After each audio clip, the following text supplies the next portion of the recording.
That girl is a real crowd pleaser. Small world, doesn't it?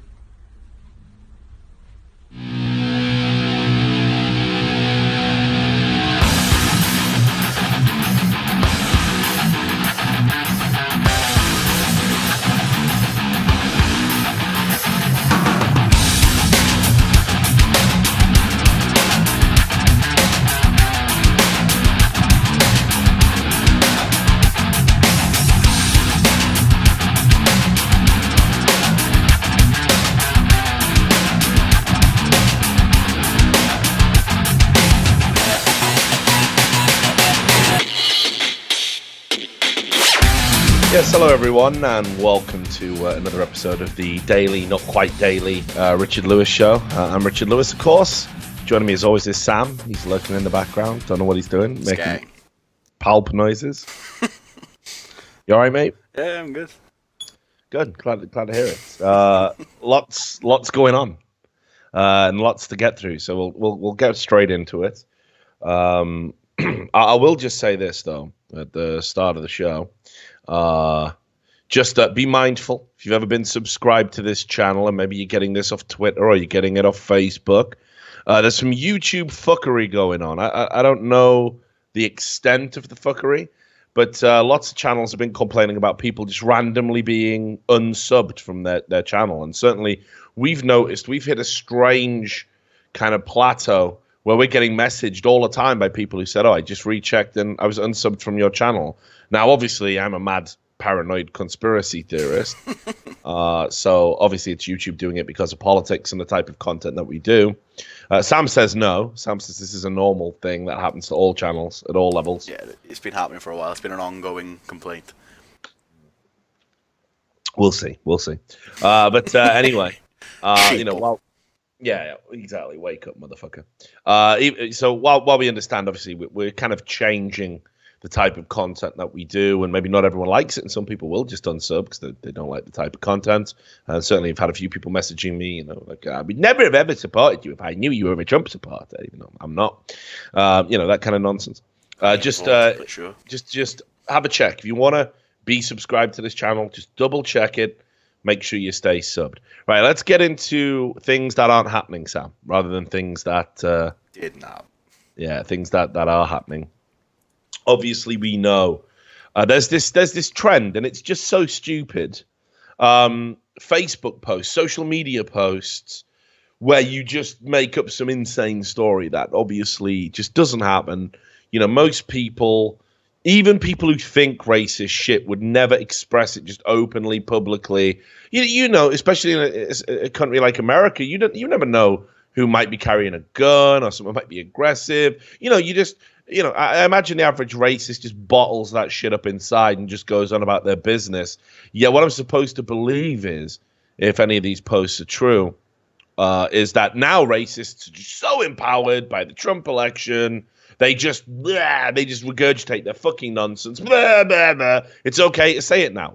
I certainly can't believe this to be true, but there's just so many instances now on social media of just people professing this stuff to be true. So here's another one. We published a bunch of these. These are just fucking ridiculous. Things that happen on a lunch break in Quakertown. In the Target parking lot, I watch a man get out of a pickup truck and walk over to a hatchback Subaru. He starts trying to key off, and I'm with her sticker. So I go park to the side of his truck, get out, and put a rattan sword in my driver's seat as I get out and leave the window down. I ask the guy, "Hey, is that your car?" He startles, looks at me and says, "Why, you one of them safety pin sore losers?" And he has the balls to start carving at the car again. So I say, something like that. And I grab of course, by the way. Yeah. Something like that, Ranger. Yeah, you just got a fucking toothpick hanging or something like that. They call me the quickest draw in the West. Doing the bat voice. Something like that. Ruined the movie. Ruined all the movies. And I grab the stick and I take his passenger side mirror off his pickup truck. Blow!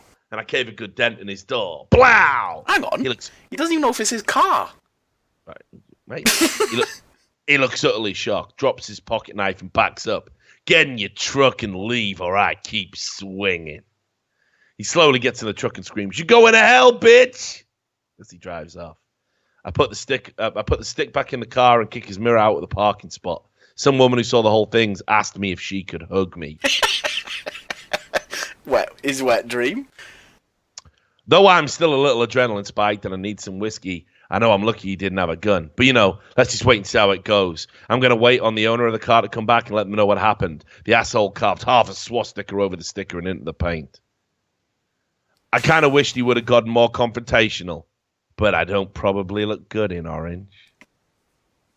I mean, just going to fight. That is a massive didn't happen. Like, that is like literally, like, you wouldn't even put that in like a Michael Bay movie. That would be too fucking shameless, dude. It'd be like, nah, no one's going to believe this. This would be ridiculous. Something like that. Get in your truck and leave, or I keep swinging. You're going to hell, bitch. You're going to hell. I'll get you for this, Midler. I don't understand the story, right? So, what do you mean? Right, so he gets out and he sees this guy scraping a sticker off a truck. Yeah. And then he smashes that truck to bits when he knows that isn't his truck. I don't get it. Nah, I'm presuming he goes up to, he smashes up the pickup truck. That's what he says. So he obviously saw him. He says, look, I saw him get out of a pickup truck and walk over. Okay. So he doesn't. I thought he was just smashing up the car. I was like, oh, that would be mega retarded. I mean, keep in mind, Sam, I don't know why you're getting into the minutiae. None of it happened. Yeah, I know. It didn't happen. That's your fucking point. It didn't happen, mate. It's so ridiculous. Just that bit there, though. This some woman saw the whole thing and asked if she could hug. What? Can I hug you? Yeah, like just straight flexing with like some mad ripped abs and shades on. The woman's just, oh god, oh my god, this is what my savior. Yeah, it's so absolute massive. Didn't happen. Now, if you like things that didn't happen, I definitely recommend you check out Sean King's Twitter. Now, Sean King, for those of you who don't know, he's a guy who writes over like the New York Daily News. He describes himself as a senior justice writer. And he's a very popular figure, mainly because he's a huge black rights advocate, Black Lives Matter, all of that. And he's professed to be black on multiple occasions, but he's not. He just isn't. He's lied about it. He's part of this phenomenon called being transracial, I imagine. And he's never openly denied it. He's always said, "Oh, my heritage is a long and complicated history." But you look at his birth certificate, and it's just he's white. So obviously he himself is the living embodiment of didn't happen. But if you go to his Twitter feed, it's just a wall of lies, just absolute outrageous lies. And there's probably some shit on there that's real. He's obviously got 500,000 followers, and people are sending him stuff from all over, America. And I'm pretty sure, there probably is the occasional racist out there. We do know they exist. Nobody's saying that they don't. But the idea that, there's more of them now today, suddenly, than there was, 2-3 weeks ago is gibberish. But just have a look at this one. He doesn't scrutinize or vet or apply any critical thinking to these. He just publishes them absolutely wholesale without any assessment of whether or not they might be true, which seems to me very odd for somebody who ostensibly works as a journalist. But there you go. He says here, this is from a school teacher. I have dozens just like this of young girls who have had their vaginas grabbed in the name of Trump. All right, so you can see here, this is what the teacher sent him. One of my students' aunts had to go pick up her daughter from school today because a boy grabbed her vagina. She's 10. When asked why, he said that if a president can do it, I can too. Didn't happen, did it? Didn't happen. Day one. No, it's not day one. Actually, he's not even president, but sure. I guess it's day one. It's not even the day after you got elected. It's like halfway through. Day one. Day one. Yeah, just day one. Dave's come. Day one. Dave's come. It's ridiculous. And just carrying on that, I mean, look, this is another one. This is a report on Fox, Q13fox.com. A woman posted false sexual assault claim because she was distraught over the recent election. So this is in Kirkland, Washington. A woman who claimed in a Facebook post that she was a victim of a sexual assault and that Kirkland police responded but did not investigate, made it all up. Police say the woman, who they did not identify, very nice of you to protect these people, admitted she fabricated the entire event. She told police she posted the false claim because she was distraught over the recent election. She did it on November the 11th. And they received an email from a concerned citizen, the police department did, and it was a copy of the Facebook post from a woman who stated she was sexually assaulted in the name of Donald Trump and the glorious new empire he's building. She said Kirkland police responded but would not investigate to the case or even file a police report. After a week-long investigation, officials finally tracked her down and interviewed her, and during the interview, the woman admitted it was all lies. She fabricated the entire event, and no assault occurred. And the Kirkland police were never called because it didn't happen.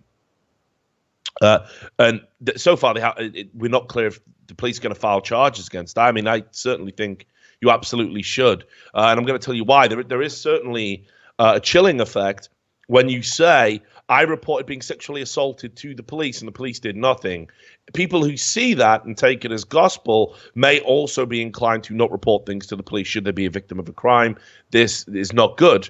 And certainly you shouldn't besmirch the reputation of a police force if they're actively out there investigating crimes and doing all they can to make it a safe environment, for the civilians. Now, look, we've talked a lot on various shows on this about the American police force, but the reality is, while I think a lot more than there should be are out of fucking control, there's no getting away from the fact that the vast majority do want to protect and serve the public.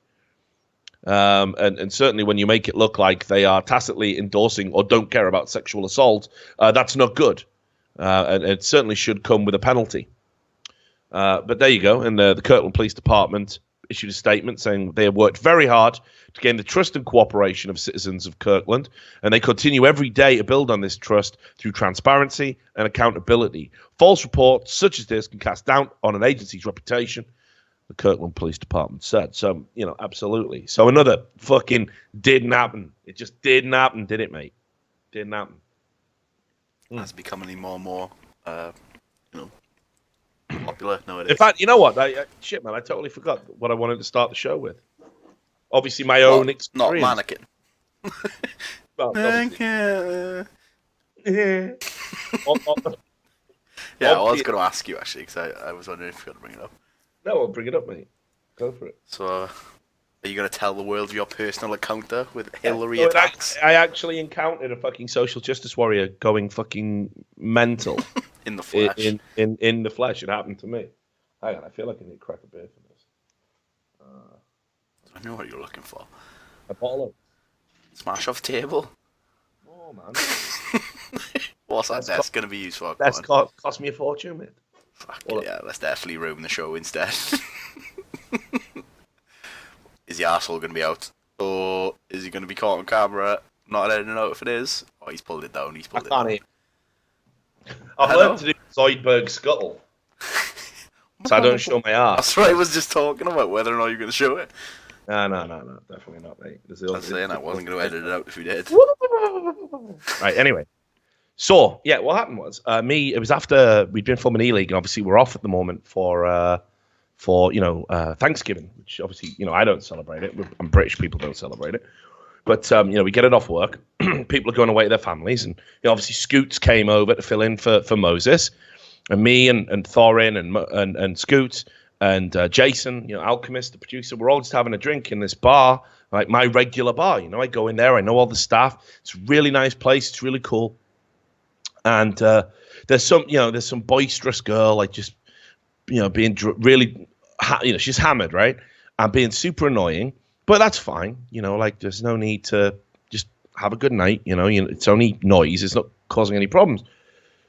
But anyway, all of our friends get up and leave, and we can hear some, raised voices, like, well, what's that about? Whatever. We're just talking, and she comes and sits down and obnoxiously just starts smoking at the table, and obviously we're sat in a no smoking area, And she starts going, oh, my friends have just got up and left me because they're Republican scum, and I'm talking about Donald Trump and they don't like it. And okay, cool story, bro. I'm fucking enjoying this right from the get-go. And she was like, you don't like Donald Trump, do you? And obviously Thorin's just like, yeah, you're at the right table. You have a very good eye for people who will tolerate your fucking nonsense. You know what I mean? And anyway, the doorman comes over and says, look, Mom, you can't smoke here. And she leans over to me going like, oh, will you tell this guy? Just tell him. Like, tell him not to do his job because I'm being an asshole. Yeah.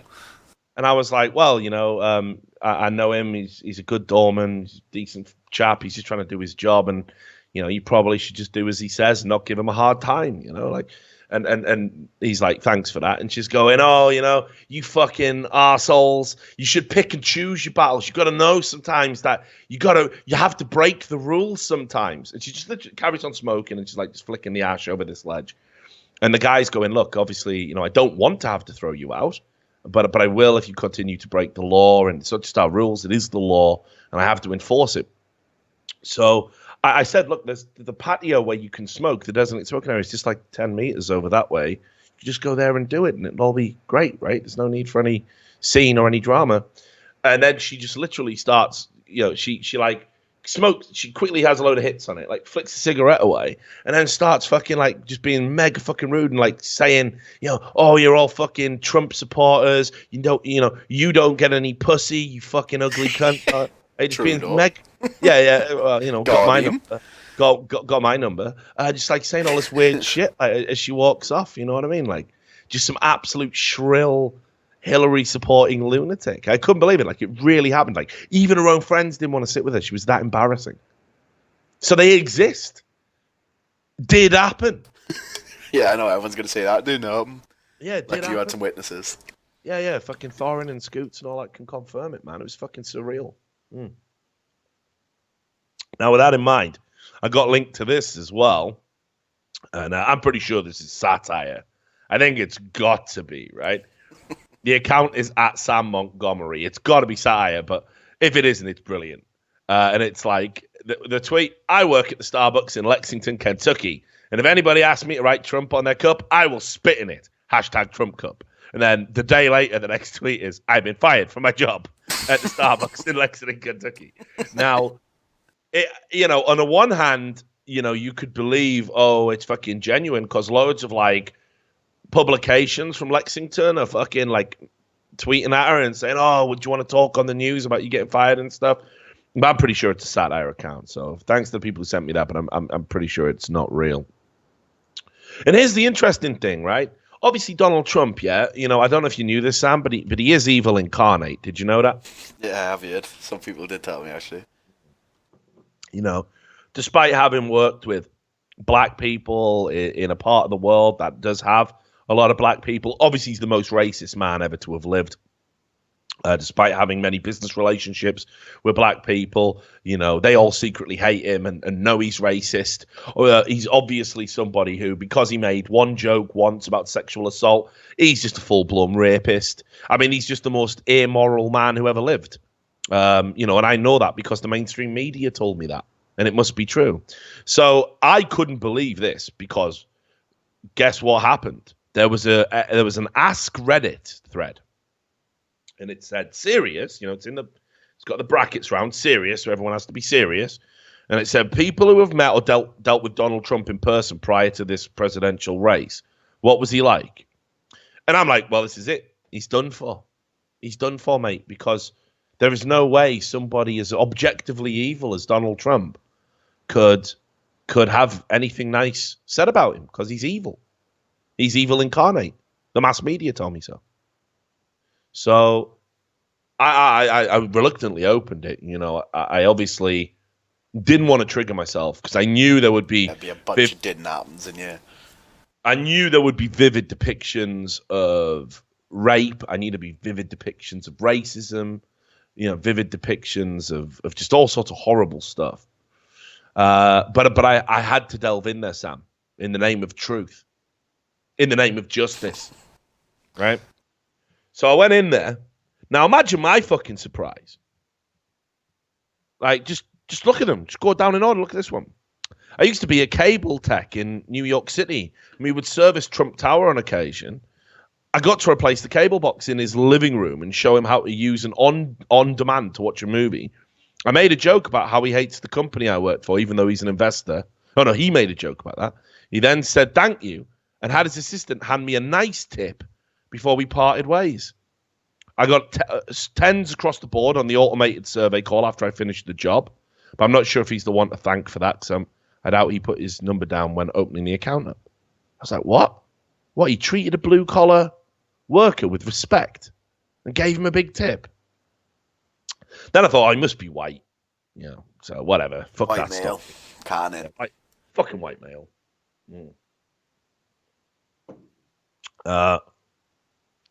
So then there's this one here. Very New York story. I'm eating dinner at the Silver Star Diner on 2nd Avenue in New York City in about 1993. At the table next to me is, the legendary comedian Jackie Mason. The diner has floor-to-ceiling windows and outside walks by Trump, Marla Maples, Trump's parents, and a couple of other people. Trump sees Mason and he walks in and heads to the table. On the way over, his father bumps into my table and knocks over my water. He apologizes and I say it's okay. Marla actually grabs some napkins and starts cleaning it up. Trump goes on about what a horror it is, clearly joking, and he promises he will buy me a new water, as many as you want. Then Jackie Mason goes into a spiel for 20 minutes about how cheap Trump is, and he's got the whole diner in stitches. Trump jokes it's not his fault because he just gave Ivana a whole lot of money. Donald takes it well, and then he leaves halfway through smiling and waving at everyone. What a cunt, eh? What a fucking, not just knocking drinks over. It's vandalism, that. Now he wants to build a wall. Scumbag. And it just goes on like this, right? Look, about 13 years ago, my mother brought my brother and I to New York because one of her friends let us stay in her house. We were from Ireland, so this was a big deal and a big expense. My brother was around 5 or 6 and stressing my mum out because he was complaining and acting up for the whole week. We were walking down some random street in New York, and my brother was having a temper tantrum, and my mother was shouting at him. He had a SpongeBob SquarePants toy in his hand, and he threw it at her. She ducked, and it nearly hit Donald Trump, who was also on the street.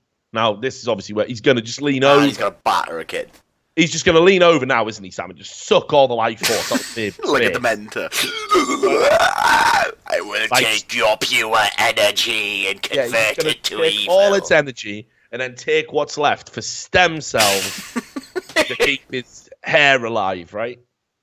And then, no, look. He just laughed and said, oh, there goes SpongeBob. Not the best joke, but not pure evil. Not bad. In between. And honestly, there's just loads, right? My dad went to high school with him. From what he's told me, they were somewhat friends, but I don't think my dad really hung out with him too much. My entire life, my dad has only ever said nice things about him and describes him as a prince. Prince of Darkness, obviously. Yeah. Must be the Prince of Darkness, obviously. Right? Where's this one? He built a golf course in a rich neighboring town a few years ago. Here we go. I've seen that documentary, Get Trumped. Where he builds the golf course in Scotland and he's a cunt. I've seen that. So here we go. This is it. This is the one, Sam. And around the time it opened, my grandparents and I were on a walk there. It was built on a sea cliff, a popular hiking spot before it was built, and still is. And Trump was riding by on a golf cart. Right, here we go. He's going to run her over, isn't he? Knock her off. She's fucking deep. World star. Yeah, it's literally just going to be like, get off my golf cart, you fucking old bitch. And he's going to go like cackle and laugh. Spit now when he drives fast. No, he high-fived my grandma. No words were exchanged. So he drove past an old lady in a golf cart and just fucking high-fived and didn't even say anything. That's more President of the USA, by the way. No. There's got to be something. There's got to be something. So let me just see if I can find this one. There was a belter in Is there a big didn't happen? No. I couldn't find it. Didn't happen, mate. I swear to God. No way. I swear to God. I thought it was going to be filled with lies. And it just wasn't. It was all nice things. It's like universally nice about Donald Trump. That's the point. Check it out. There's like so many comments, and all of them are like, yeah, Donald Trump's a fucking great guy. Everyone in New York's met him, it seems. And he's always been nice. Get this. 3,577 upvotes on this comment.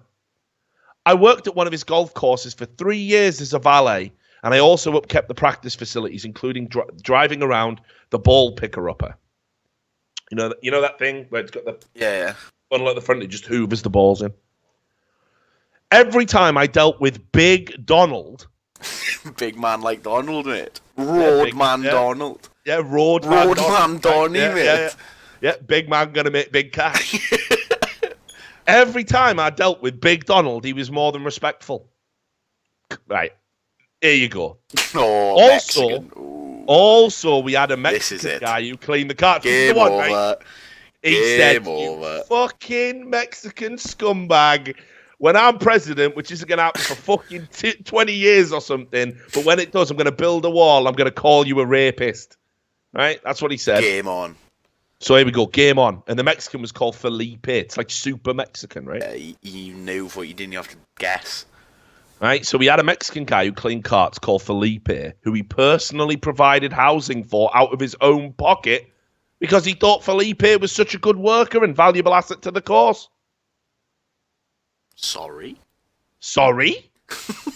I thought Donald Trump hated Mexicans. I thought he hated all Mexicans. I thought he hated Mexico. I thought thought they were all rapists. Yet here he is, paying out of his own pocket to keep someone called Felipe, a Mexican, because he thinks he deserves the opportunity to continue working at this course because he can see he's a valuable asset. All in all, I had a polar opposite view of who Donald Trump was prior to this election cycle. Right? Someone even replied with that saying, I'm pretty sure he's a lot different than the way he acted publicly this election cycle. All of the stories in this thread say the same thing. He is nice. He probably just acted the way he did to get attention and get his name in front of America. Or maybe everyone was lying about him.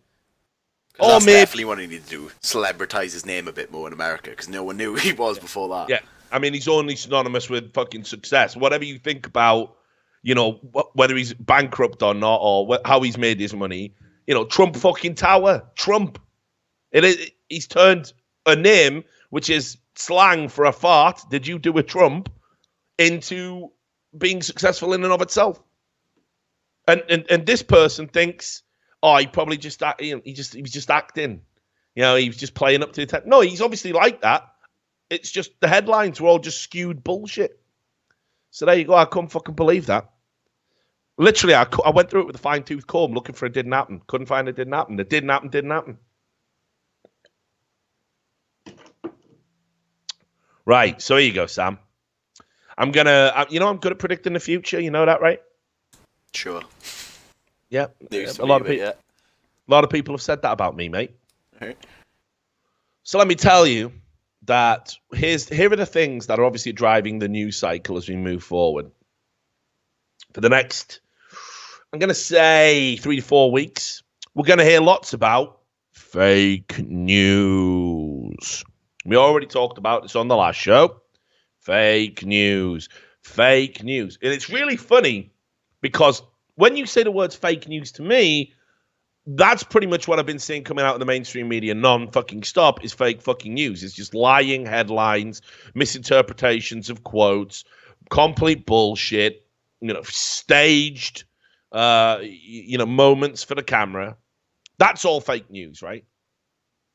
But no, because Trump won the election, instead of the mainstream media saying, yeah, well, we actually lost our fucking minds, didn't we, these last 18 months? And maybe a bit more beyond.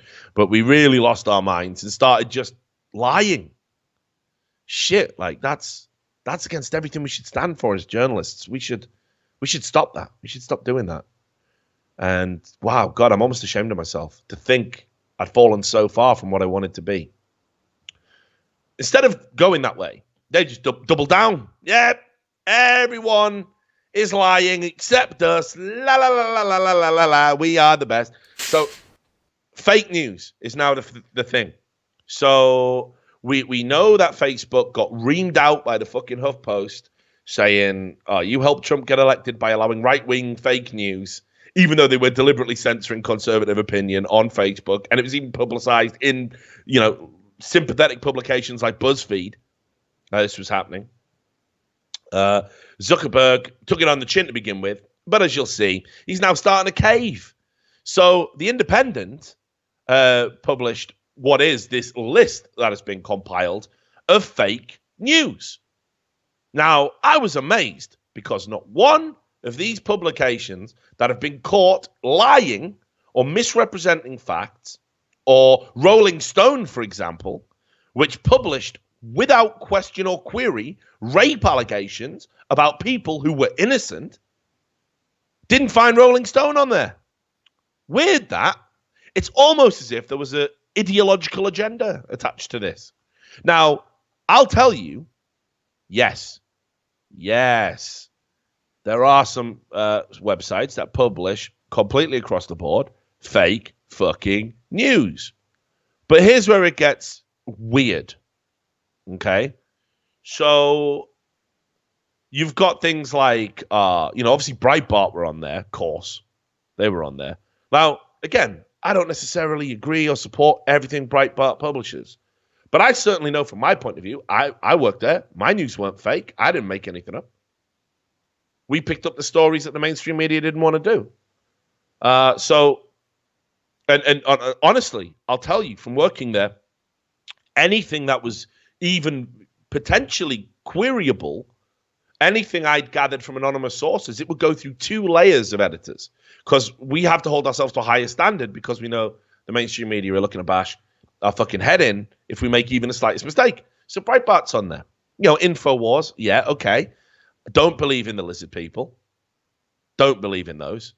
But to say they publish completely fake news all of the time is crazy, because, they don't.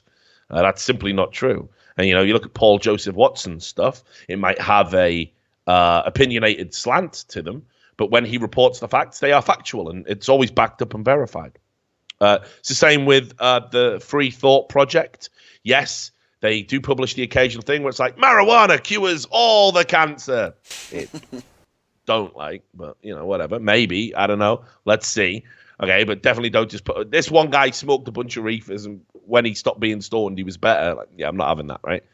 But they obviously publish lots of reports on fucking police brutality with videos and stuff attached to them. So why would we want to censor that, right? And most of these publications are all of a conservative bent. Things like the Daily Wire. Now, that's crazy, because the Daily Wire, if you look at it, that's obviously where fucking Ben Shapiro is. That's Ben Shapiro's hometown, And I'm looking at the front page today. I've got it right in front of me. I am not seeing anything fake there. There's nothing that I can click on that goes, yeah, that's got to be bullshit. It looks like, legitimate stories. Some of them might be a bit, fucking out there, but that's the whole point of alternative media. We don't trust the mainstream media anymore. We want alternative sources for news because we know it's all skewed and biased and bent. So, okay, ISIS in Egypt executes a 100-year-old Sufi cleric for practicing witchcraft. Guess I'd have to dig into that one. Sounds like something ISIS would do. Is it fake news? Killed a bunch of others. Why not the 100-year-old? Yeah, right. Why would I not believe that one? And obviously, again, it's a conservative, it's right-leaning, but these are not fake. And, whatever you want to say about Ben Shapiro's conduct this election cycle, he's not, I know he doesn't say false things. I know he holds himself to a very high standard when it comes to fact-checking and presenting evidence. So it's nonsense that that's on the list, and on it goes. So why is that then, Sam? Why is that? Well, let's have a look about who has been entrusted to compile this list. And this is a assistant professor who is obviously very left-leaning, as you'll see, called Melissa Zimdars. So she's an assistant professor of communication at Merrimack College in Massachusetts. And she's only held the teaching position for about 15 months. But she's compiled this list, which is circulated and has been picked up and is now being used as the basis for like Google Chrome plugins and everything else. Let me just tell you about her. She is someone who specialized in fat studies.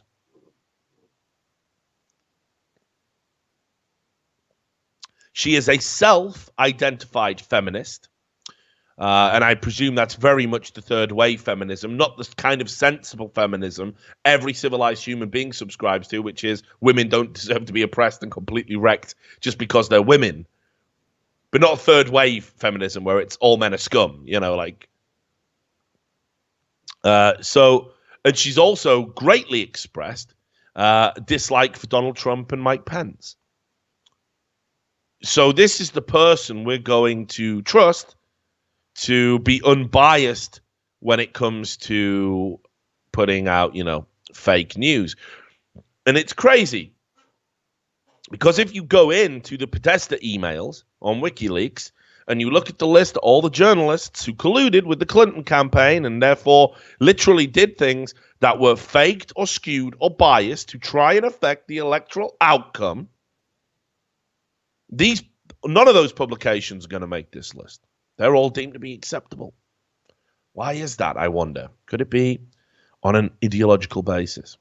Now, just in case you weren't aware of what happens, you guys might not have seen this before, but what you do is whenever there's a big deal that they want to get, they want to change your mind about, whenever there's an issue or a topic that they want to change your mind about, here's what they do.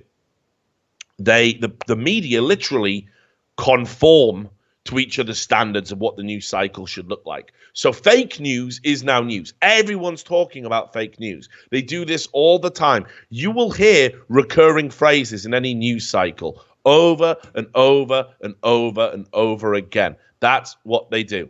They latch onto a phrase and they just push it and push it and push it till it's embedded in your brain. It is the reporting equivalent of a jingle in advertising. It worms its way in your head and you can't get it out. So fake news is the topic. Go to variety.com. President Obama chimes in on fake news phenomenon, warns it could weaken democracy. So even Obama, he comes out when he was in Germany and starts talking about fake news.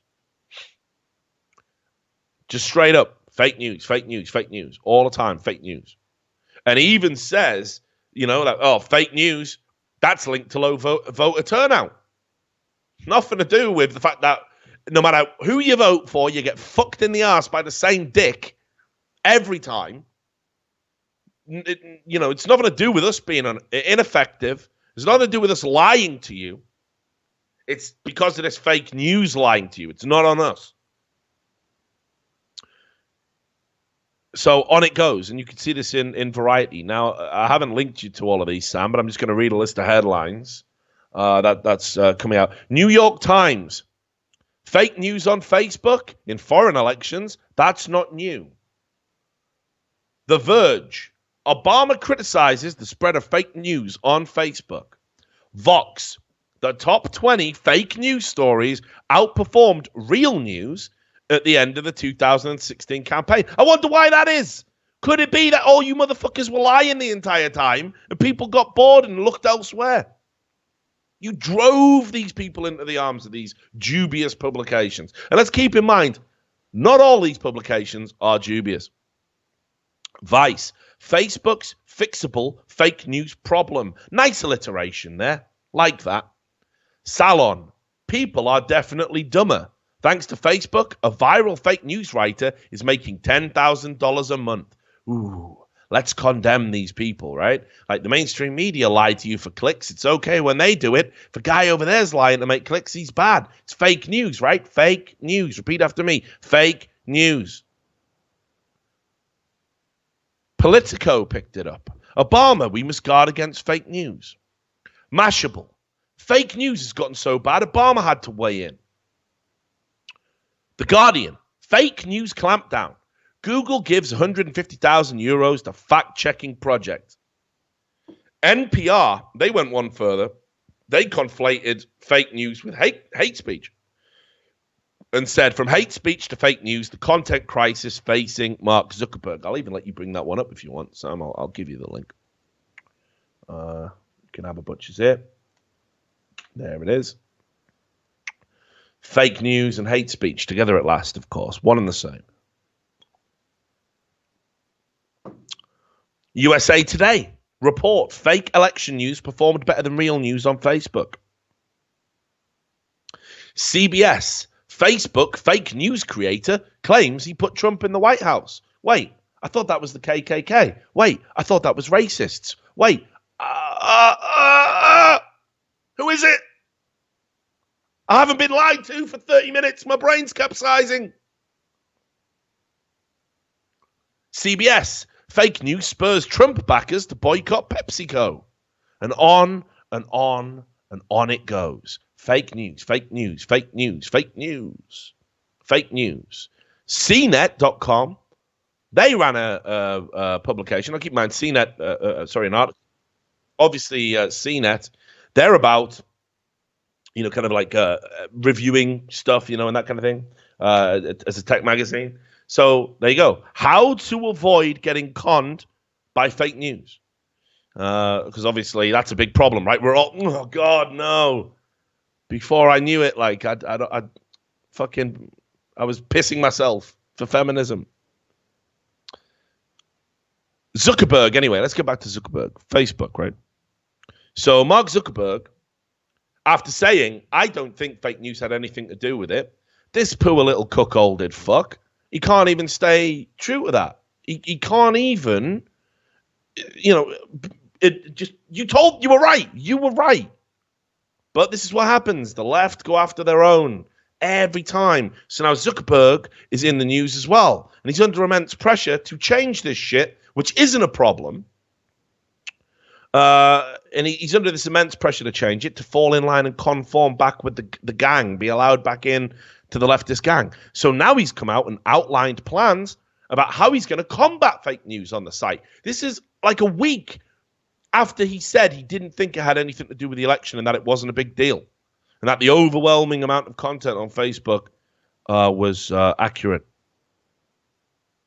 So, in fact, yeah, he said 99% of content on Facebook was authentic in the past. So now he made a post that basically said, in fact, hang on, I'll bring up the post. I'll read it to you. BBC linked to the post.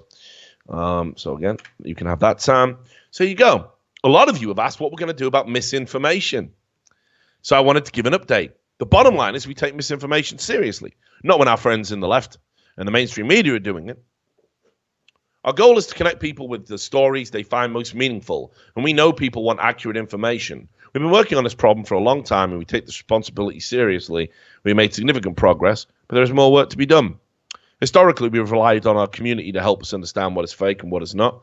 Anyone on Facebook can report any link as false, and we use signals from those reports along with a number of others, like people sharing links to myth-busting sites such as Snopes, to understand which stories we can confidently classify as misinformation. Similar to clickbait, spam, and scams, we penalize this content in newsfeed so it's much less likely to be spread. And understand that's what's going to happen.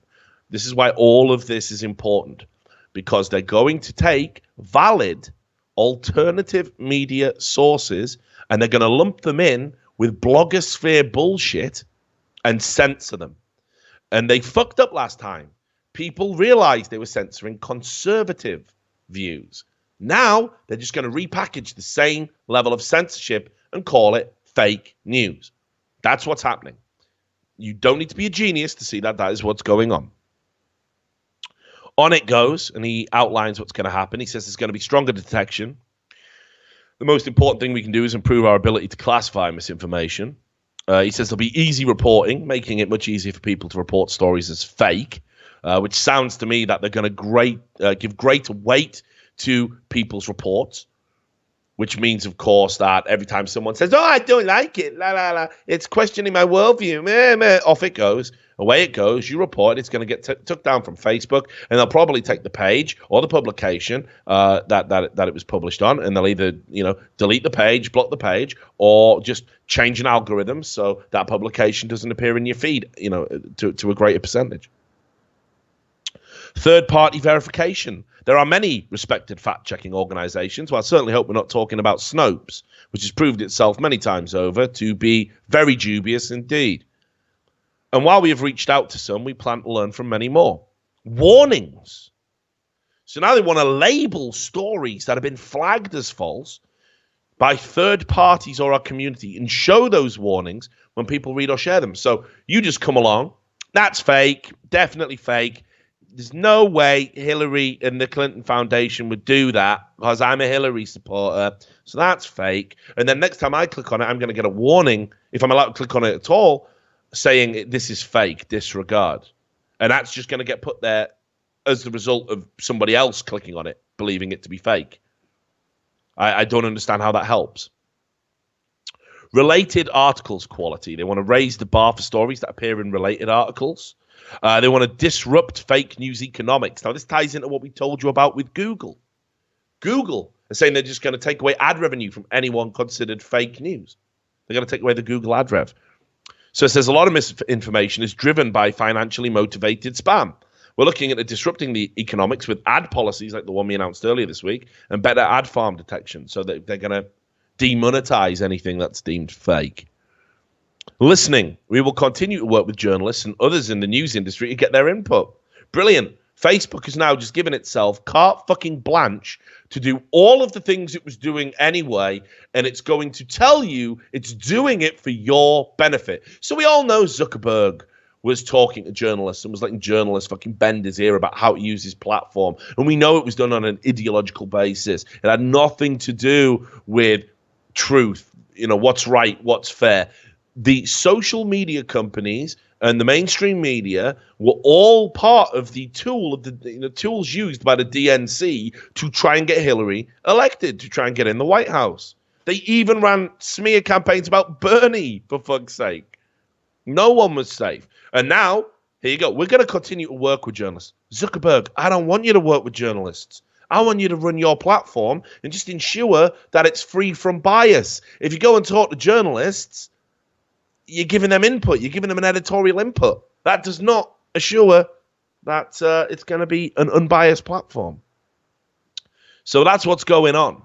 Facebook definitely massively compromised now. And I think you're going to see this reflected, across the board. And of course, as I said, Chrome has 2 new extensions built to fight fake news. They're already done. They're all based on that list, by the way. And you can get them. They're called, BS Detector is the first one. So it's bullshit if you're on that list. Anything could be added to that list by its creator. And if you use it without checking that list, they ultimately have dominion over what news you read. And the other is Fake News Alert, which gives a pop-up or banner which alerts you and says, these are hoax stories. And again, it's going to be based on that list. That's out there. Now, understand, I know that there are terrible fucking websites that publish completely ridiculous stuff like Kurt Cobain predicted Donald Trump would be president in 1993. You seen that one, mate? No, who said that? Just Google it now, mate. This is didn't happen on a fucking bigger scale, this is. I saw loads of idiots tweeting this. There you go. Look, Snopes. I mean, I don't trust Snopes, but they're right on this one. There was like a meme, which is here. Look, I'll give you the image address. I saw a bunch of idiots tweeting this, and it was on my Facebook feed and everything. And it said, Kurt Cobain said this. In the end, I believe my generation will surprise everyone. We already know that both political parties are playing both sides from the middle and will elect a true outsider when we fully mature. I wouldn't be surprised if it's not a business tycoon who can't be bought and who does what's right for the people. Someone like Donald Trump, as crazy as that sounds. Kurt Cobain, 1993. Wrong. Yeah, spelt wrong, but massive didn't happen. Massive didn't happen. Isn't this just like a joke, though? I feel like this is satire. I saw verified people on Twitter saying, wow, it just shows how prescient and switched on Kurt Cobain. Look how ridiculous it is. Look at that quote. He was on smack half the time. Do you know what I mean? He's wrecked out his mind. The other half of the time, he was writing great songs. At no point did he sit down and say to a fucking journalist or anyone who was there to like capture this moment of prescience. Write this down. Yeah. Yeah. Oh, by the way, write this down, yeah? And it's just that you could tell that like some Trump supporters made this up or something. Because it's his billing. It's what people want to believe Trump is. The true outsider. you know? But is that a guy who can't be bought? This is obvious nonsense. So I understand it exists. But what I don't like is the idea that, it's all fake fucking news, right? It's all fake news. They're trying to make you not look at alternative platforms. And do you know what? Here's something for you, right? This would be a funny story in and of itself. So it was reported in a few tabloids and stuff that a man in Malaysia had married a snake. Right? Right. That's hilarious, Rich. Let's get that in. I hate it here. Yeah, all right, mate. Yeah, we'll do that. But how did the BBC report it when it was recanted? Let's have a look what they do. And this is what the media does to control you. Okay, I'm sounding a bit like Alex Jones. So let's dial it back. A bit aggro. Yeah, a bit aggro. Not control you, but to weaken your resistance to certain terms, right? To make you believe that certain terms are real. They insert them into almost every story they can. And they just hit you with it. So this should just be a funny story. In fact, I don't know why the BBC published this at all. And this is how I know what they're doing. Because this is a story that was on the front fucking page. It literally was in the front page on the left. Snake marriage story fake, Malaysian fireman says. Why is that on the front page of the BBC World News website? Who gives a fuck? Obviously he didn't marry a snake. Who performed that ceremony? Yeah, but I now pronounce you man and snake. You may now bite the groom. What is that? Diggs. Is that it? Is that what happened? You may now poison the groom to death.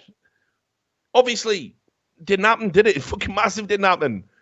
But look, earlier this month, UK tabloids reported that he had married a snake, believing it to be his reincarnated girlfriend. And you'll see this story, cycled in various different forms. I think I've read the story about the guy who breaks into the farm and the farmer and the police catch him and he's up on a bucket and he's fucking a cow and he says it's his wife or something. And I've heard it about an elephant in a zoo, and a guy breaks into the zoo and he's caught lying down cuddling the elephant and he's inconsolable and it turns out that it's his wife reincarnated and he knows because of the twinkle in its eye. It's all the same shit. It's all the same lie. Obviously, no one's out there wrecking animals thinking it's their fucking dead wife. You know what I mean? No, maybe it's happened once or twice. And it's not like some mad phenomenon that keeps getting brought up in fucking Bazaar magazine and those little, what they call captions, the little 200 words or less on the side of a newspaper, just designed to fill space. Anyway, Mr. Hussin told the BBC he was very disappointed by the reports, which used pictures from his private Facebook page. I'm always working with snakes and training other firemen in handling and rescuing snakes, he said. He is married and said his wife is okay with the stories because she knows they are fake news. No fucking way did she say that. There's no way. There is no fucking way that has happened at the time that the media is pushing a huge concerted effort to ram the term fake news down your fucking throat. They know it's a quirky story. They know if they put it on the front page, they'll click on it. They know you'll scroll down. They know you'll swallow that quote without even thinking about it. Fake news. Oh, yeah, it's fake news, isn't it? Fake news. And then he starts saying fake news, and you go, yeah, that man and the snake and that. But imagine if they said, my husband married a snake. Fake news bad. That's literally what they're doing here. It's so fucking transparent. It's revolting. I'm not mad at my Sam. Maybe. I mean, have I lost my mind? Maybe. You think I've lost my mind? Maybe a touch. Maybe. Do you honestly think the wife in Malaysia said she was okay with the stories because they were fake news? Yes or no? No. Well, that's the part we're on about. Yes. Do you think? Obviously, not. I don't care if he married a fucking snake or not. No, I thought you were on about the somehow like this snake represents us and the media. I'm like, Jesus. No. I'm not talking about symbolism. No, I doubt she said that. Yeah. She didn't say that, did she? That's the point. It's the point of the bit. That's the point of the bit. Okay. They just found a way to work the term fake news into the story. It's a lie. She did no fucking way. She didn't say that. Fake news, though. Fake news is important now. Fucking snakes. Good one. Waiting for that one a little bit, wasn't it? On them. Right. So I went a bit crazy there. Did lose my mind a little bit. I'm going to calm down. Gonna try and dial myself back in, right? But someone else who fucking lost their mind. I don't know if you saw it, but Kathy Newman, Channel 4 reporter, she interviewed my boy Milo, and it's horrifying. No, but seriously, I have rarely seen a journalist performing an interview, conducting an interview, just debase themselves for cheap popularity, completely throw away all of their training, which is, when you're the interviewer, you remain in control. When you're the interviewer, you allow the subject to speak. I've rarely seen a performance from an interviewer like this. Well, just play it. We won't play the full thing. It's about 5.5 minutes long, and thanks to my fake news rant, we're going to run over. But the snake, Sam! It was a snake! Right. But just play it from about 2:27, which is a nice break. And I'll shut the fuck up. Just listen to how... Well, you'll see. You'll see. Donald Trump has talked about governing for all Americans. And yet Breitbart, the chief strategist now, has these extreme divisive headlines. Do you understand why people are fearful about the divisions that are being caused? No, I don't agree at all. Actually, what we do is we do something quite rare in journalism these days. We publish satire, we publish provocation, we publish all kinds of journalism that traditionally would have been left-wing. The sorts of dissident, mischievous, thought-provoking kind of stuff where you're like, whoa, wait a minute. Okay. And then you read it and you think, oh, actually, well, that's changed my mind. Right, Isn't it bizarre? Don't you find, no, I want to put some of that satire to you. I want to put some of your own satire to you. Wait a minute. I know you want women to log off the internet, but we are now in the Channel 4 News studio. You have to allow me to speak.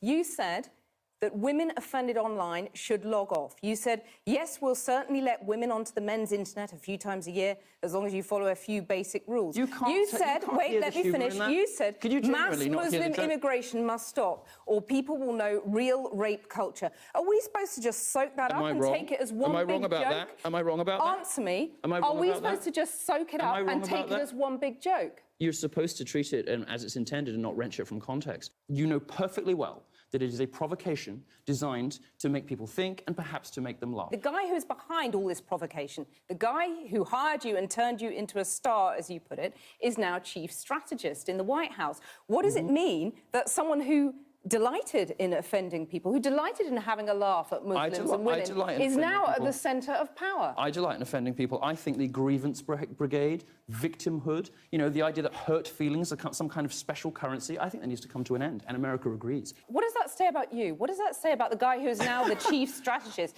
Should Steve Bannon care that people are offended? No, because America has been ruled for 30 years by people who are too worried about what other people feel, not what other people think, and too worried about feelings versus facts. For decades, America has been run by the grievance brigade, by social justice warriors, hand-wringers, feminists, Black Lives Matter, all these groups that are preoccupied with feelings first and facts later. They spread conspiracy theories and propaganda about the wage gap, campus rape culture. This stuff isn't real. What does it say about you, though? What does it say about Steve Bannon, who's now chief strategist, that you don't care about offending disabled people, ethnic minorities, women? You don't care about that. I don't care about offense taking. About that. I care about facts. I don't care about your feelings. I thought you believed in a post-fact universe. So who?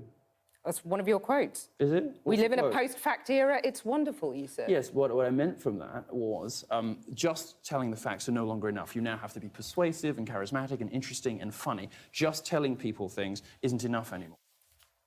Milo Yiannopoulos talking to me earlier.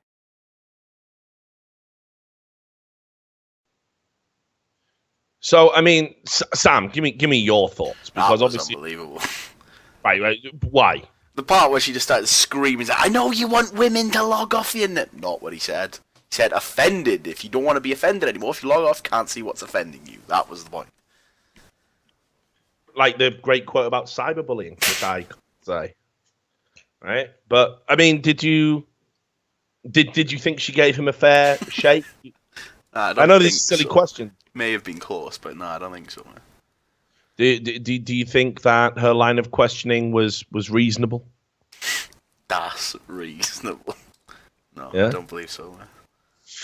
So I thought this was interesting because I think anyone who has studied broadcast journalism, especially, but I think anybody that has an understanding of broadcast journalism, who has maybe been exposed to broadcast journalism, who has watched a lot of TV interviews. I mean, that is an interview like not everyone you will see all of the time. And she tweeted out about it afterwards, and you can see this tweet for yourself. Hysterical, screeching, shrill. Just some of the usual gendered words applied after my Milo interview. Now, I got to say, in the context of that interview, those words do apply as far as I'm concerned. And I don't understand how they're gendered. Hysterical, not gendered. Let me just check. Screeching, pretty sure isn't gendered. No, of a person. To give a loud, harsh, piercing cry. You can certainly apply that to both genders. He screeched. Like that dude we saw in that video, where he goes, Ree! I don't like you. Yeah, right. That's a screech. Now, shrill might be gendered, but it does mean high-pitched and piercing. So, again, I'd say, it can be applied to both genders. But I imagine women get it more often than not. Perhaps if she hadn't have been shrill in the interview, people wouldn't have said it, though. And what really disheartened me was that, I watched that. And look, obviously, I suppose I would be biased. If anyone was going to be biased, it would be me. Obviously, I'm friends with Milo. I used to work with Milo.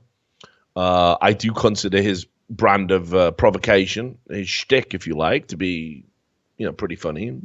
And it is designed to be thought-provoking. I've talked to him many times privately about the difficulty in trying to walk the tightrope of being taken seriously when you publish a factual piece, but then in your, the rest of the time you're publishing satire or pieces designed to provoke. Because how would people be able to distinguish one from the other? It's a branding nightmare, and so I can understand why sometimes people get mixed up.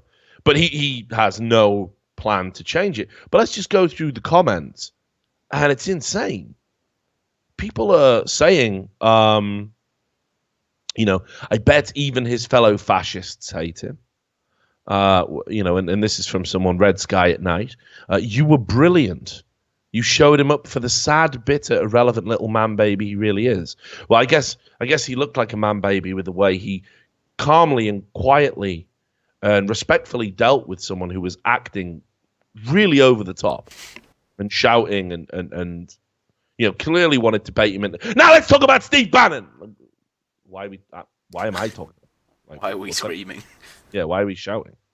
Dealt with it very clear and made his point. And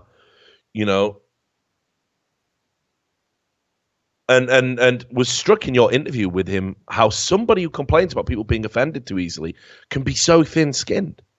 He didn't come across as thin-skinned. He did it. Check this. Check this one. Glaykit.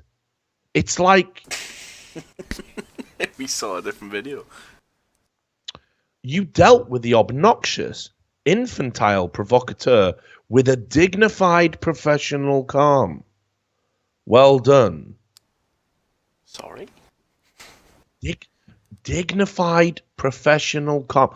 Nothing in that interview was dignified, professional, or calm. It wasn't any of the above. So, and then he followed it up when someone said, did you watch the same interview that anyone with a brain watched?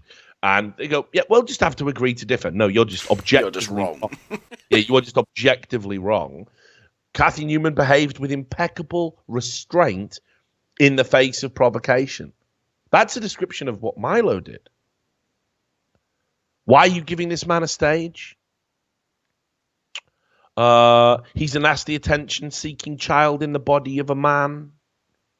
And it just goes on and on and on. Honestly, just read this. Commanding interview. This is Julie Britannia.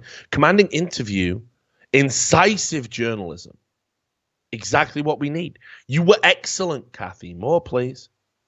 I thought you were very dignified in the face of extreme adversity. I'd have lost it completely. Well, I mean, short of throwing a drink in his face. Lost your mind. What would the equivalent would have been? You were perfect. It was fantastic work. So proud of the way Kathy conducted herself in the interview. Persistent, probing, and professional. She showed US news anchors how it's done.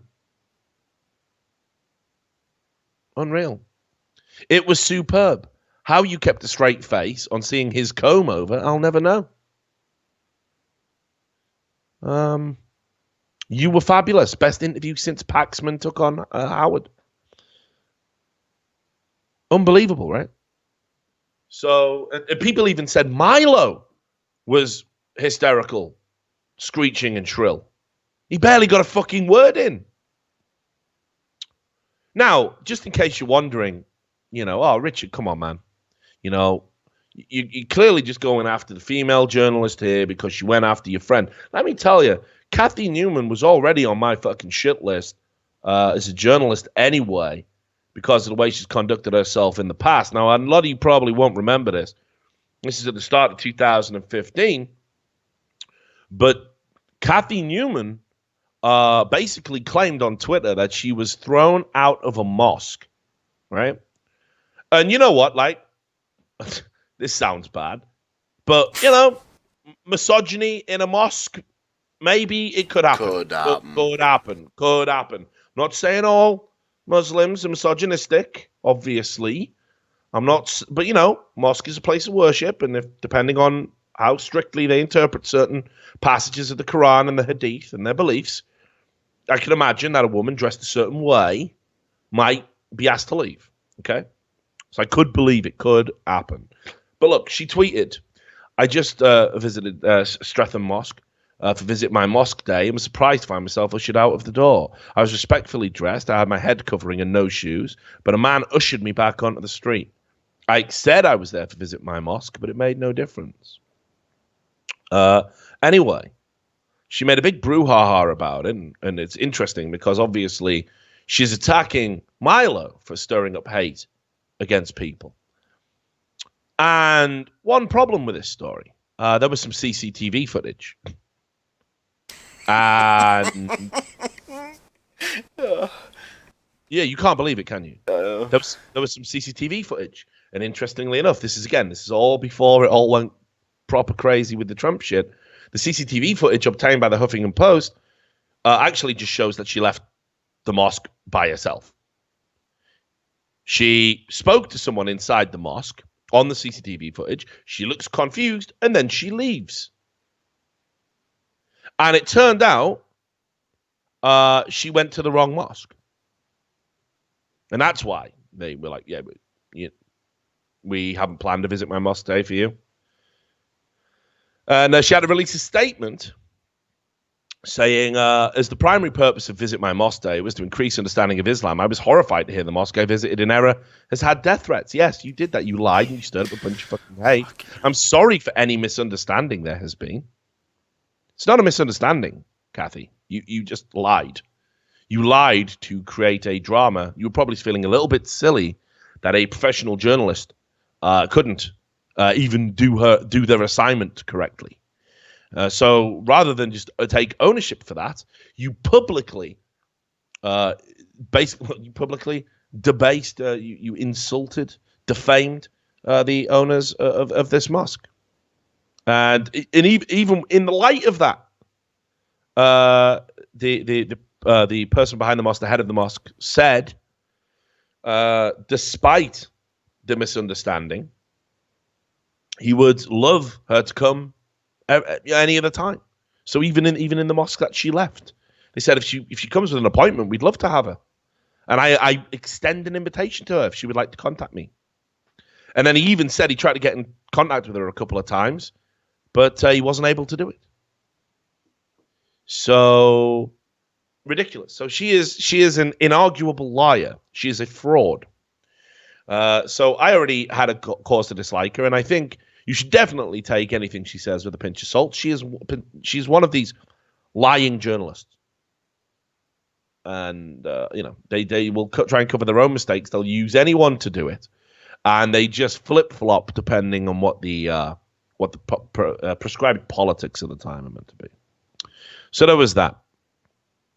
Right, what else should we get into now? There's a few things. I thought, there was a few interesting bits and pieces. This story, while we're just on the subject of mosques, I mean, this is, I look, you know me, Sam. I don't like violence. Right. Don't like it. It's not cool.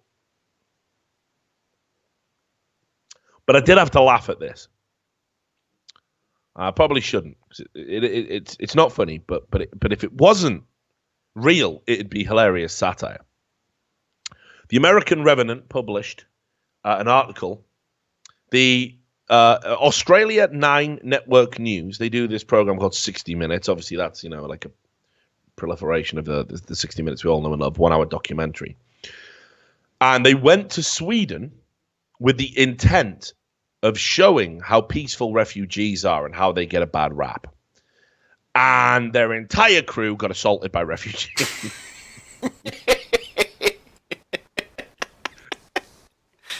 Fucking hell. It's mental, isn't it, mate? No one was seriously injured, they. I think if no one's seriously injured, you're allowed to laugh. I think that's the unwritten law. Well, I wanted to bring something up at the end about that as well, but I guess while we're on the topic, we should. Obviously, there was a story we reported on here about a guy who got shot in Atlanta, and over the joke about, I voted for Trump, and that Latino man shot him. We were kind of, perhaps didn't handle that topic particularly sensitively. Well, that man has since passed away, actually. He died as a result of the shooting. So it's actually a murder now. So we have an actual example of a man being murdered for saying he voted Trump. And, of course, the mainstream media haven't picked up on that one. So very sad to hear about a fellow Atlantean pass away, especially in what is ridiculous and avoidable circumstances. If we just had all, kept our collective sanity in this election cycle. So, yeah, definitely, thoughts with the family, etc. But, just look at this, right? The narrator says, many locals are polite and friendly and happy to talk. But what happened next changed everything. The police leave, and as we prepare to go, young men masking their faces arrive. Basically, a hooded migrant wearing a parka starts kicking the sound technician. And the technician says, "Don't you touch me." And then it goes, the migrant didn't understand, apparently. Because the technician was then punched square in the mouth. The attack was seemingly unprovoked, but adherents of the Muslim faith have assaulted people merely for filming them before, saying the Westerners were not allowed to for unknown reasons. And you can see, if you watch the video, there's like some embarrassing wrestling, back and forth. And there you have it. So it just goes to show that, sometimes when you have an agenda, you might not get what you want.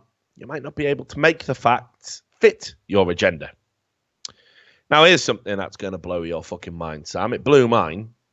It's still blown in a lot of ways, mate. Right? So, Time do that Person of the Year thing. Mm-hmm.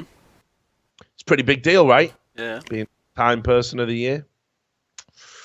So, they're having a poll, and it's people can vote in it. Now, Time, what they do is they select who they deem to be the most influential person of the year, and it can be presidents, activists, just iconic figures, sports people, businessmen, entrepreneurs. Can be anyone, right? As long as you've been influential and had a huge impact with your work on society, the world at large. And it's a great honor to be named, because just think about how that is. Out of all of the people on the planet, you were deemed to be the most influential person that year. It's an accolade. I can't imagine that, what that must be like. So I had to look through this list, Sam. And there's some good peeps on it. Julian Assange. Like that. Like a bit of Julian Assange. Mm-hmm. I think it's a good shout. Obviously, Donald Trump. is on there as well. Hillary Clinton, fair enough, you know. LeBron James, you know. Theresa May, obviously second female prime minister. Vladimir Putin. Now, I went through all of these names. There was just one that leapt out to me. And I couldn't believe that she was included at all, because it just made no sense to me. And look, I'll give you I've got a link to the poll results so far. Yeah, You'll see. I'm on it. You'll see she's got 0% of the vote. I've got her. So you know who it's going to be. It's your friend Les Dog. Les Dog. As she's known on Twitter. This is Leslie Jones. Leslie Jones was on Time's Person of the Year, most influential person of the year, you know, the poll. Why? What mad levels of tokenism is this? Because let's be clear as to what she did. She starred in some pretty embarrassingly bad Saturday Night Live sketches. All right? She had a Twitter spat with Milo Yiannopoulos, who inarguably has been more influential this year than her. I think we can agree. She starred in a god-awful remake of Ghostbusters, which they deliberately pretended was the victim of a misogynistic hate wave, when everyone was just like, nah, it's just a shit movie, innit, mate? Don't care, make it. You can make it with fucking, you know, cattle. You could remake it with animals and it'd be all right. I mean, you know, it's not that. It's not that you're making it with women. We don't care about that. We just want a good film. I mean, this is garbage. And it's, you know, man-hating garbage to boot. It's really obvious. All the men are idiots in the film. Unless we forget you kill the baddie by shooting it in the dick. Dicks are bad, shoot them. It's fucking, come on, right? Obviously, people aren't going to like that shit. And then we all know how this story ends. It's terrible, you know, but she got hacked and had nude photos leaked onto the internet, which I absolutely do not condone, and I think that's fucking disgusting. I think that's a horrible thing to do to people, you know, and I certainly didn't want to see them. Definitely didn't want to see her having a spread. That's not cool. And, you know, somehow this qualifies her for most influential person of the year. Did I miss something? I did. What's the great achievement I missed? I'm asking you. Help me, Sam. I'm thinking, mate. All right, okay. You know, and again, is it maybe like a black activism thing? Because, you know, look, whatever you think about Colin Kaepernick's antics, that certainly generated more talking points than anything that happened with Leslie Jones. You know, I just don't get it. I do not understand it. Why she's on that list. And it's like, it's almost, again, like the media is putting an arm around one of its darlings, like saying, yeah, all right, everyone's seeing your bottom, but it's okay. It's all right. We still love you. We'll pretend you were influential, even though you weren't. You know, you just did nothing. You literally did next to nothing. You started in one bad movie. Cool. You know, that should not qualify you for most influential person of the year. We should be fucking aiming a little bit higher than that, don't you think? But she's up there, fucking the president. It's unreal, isn't it? So, yeah, couldn't believe that. Like, what the fuck is going on? What mad dystopian universe are we living in? You'll also remember last show, Sam. Last show, we were talking about the safety pin thing and how stupid it was. Well, I take that all back, mate. I take it all back. You know why? Why is that? Because increasingly, it looks like they all got trolled. And really, it was started by 4chan. Yeah, serious. There's a bunch of posts that have been collated. I've taken one, which is kind of the collation of them. And you can see here that basically what happened was in the 80s, and you can find there's a link for it, gayinthe80s.com. Do you want to bring this up? Yeah. Let's do it. Let's get the link. Obviously. Right, so it's gay. Just you can see it there, right? Gayinthe80s.com, and then 1980s gay scene signaling sexual tastes. Let me know when you get it. Oh, fuck it, I'll open it as well. I just didn't want to put it in my browser. Wait, where is this link? I can't even see it. Right, fuck me, you're terrible. I can't see where this link is, bro. Yeah, but you can't click on it because it's a picture, but it's here, look, it's right at the bottom. Oh, okay, I got you. So yeah, gay in the 80s.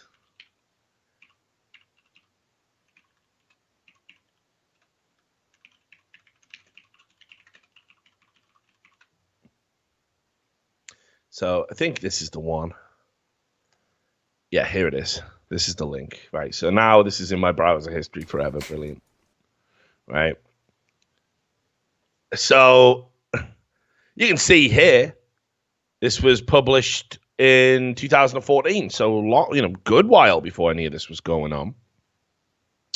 And you can see here, for as long as I can remember, and long before I even thought of myself as gay, I'd heard tales about how people signal their sexual preferences. In my pre-gay life, these were very mild. For example, wearing an earring in your left ear or a ring on your little finger meant you were gay, right? The one I always used to hear about was the napkin, not napkin, what's it called? The handkerchief one. Yeah. And it was a big thing because Bruce Springsteen had one where he had a handkerchief on one of his album covers. Like, oh, he's actually gay. Nobody wasn't, that was the thing.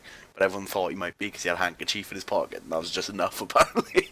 Thing is, though, like I've said many times on the show, I just think, like, I've never got it. Like, I've never got having a preference. Like, I keep saying this all the time. It just seems so crazy to me. What do you mean? Like, right. Because, okay, let's say, right, you right, I'll use you as an example, okay, Sam. Right, I'm going to use, right, it's okay. It's not going to, no, listen, it's not going anywhere you don't want it to. So let's say, right, you've had a bunch, right, all your girlfriends, right, so far, all your partners have been women, right? Yeah. Right. Obviously not true. Sure. Because you're ever not. So you've had woman, right? That's your sexual history, right? Yeah. And then one day you're just having a chill and you look at a bloke and you think, one man slotting him. Yeah. Right?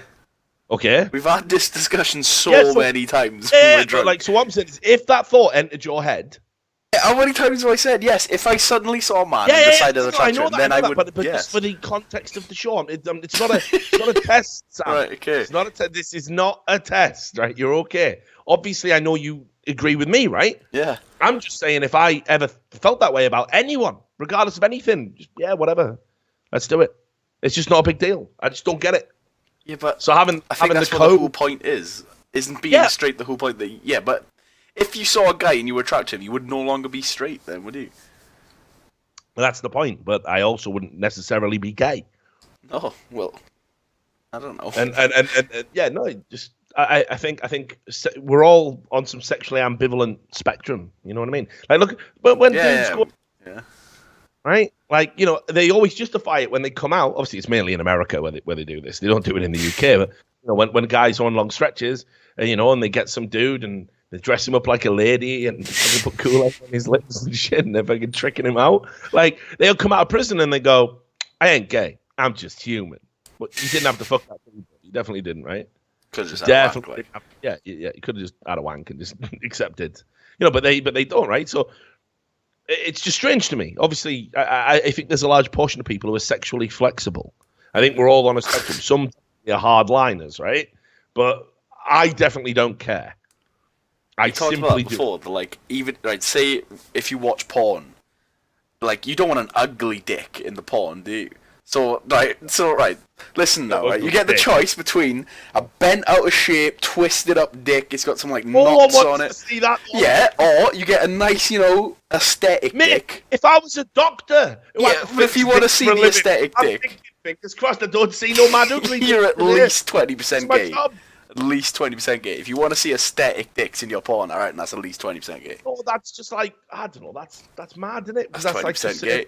That's saying it. No, that's like saying if you go for a train ride, you want to go through a nice scenic thing when you look out the window. You know what I mean? Obviously. Yeah, that means you kind of like nature. It's the same thing. You kind of like dick, dog. It's the same thing. Into that one.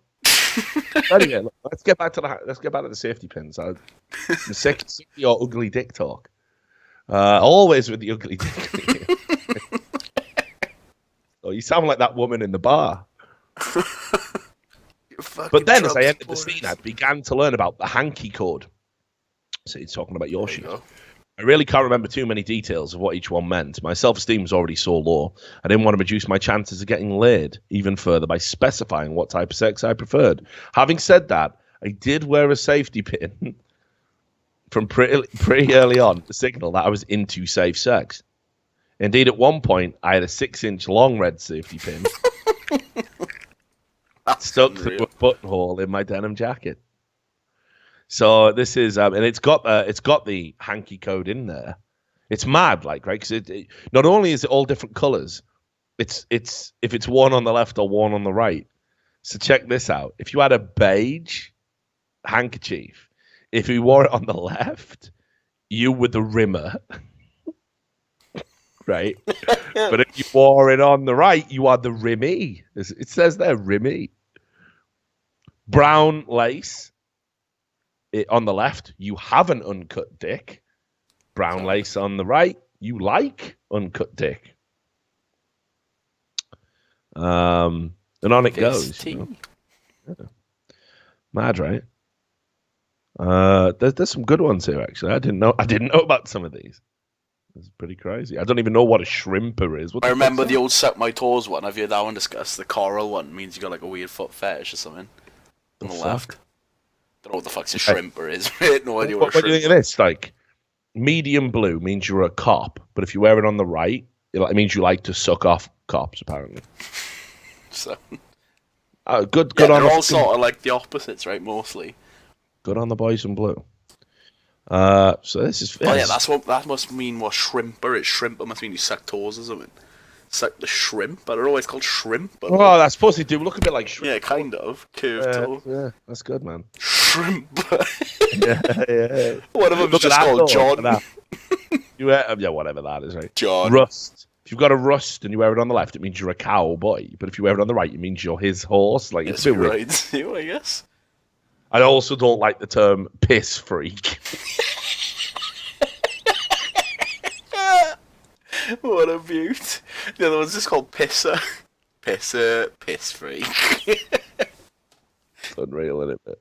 Likes. But what? No, but like, yeah, I do as well. Like, how the fuck do you remember all this? Yeah, I know. You gotta carry around, mate. Whenever you see something, hang on, let me get my key out. Right. Yeah, no, but I mean, just imagine you get it wrong. Like, you wrecked, and you're like, fucking hell, look at that one. End up being a piss freak. Yeah, exactly.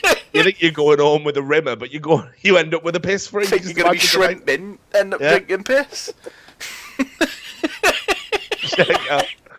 Check out dark pink though. Doesn't matter what side you wear it on. Tits torch. Yeah.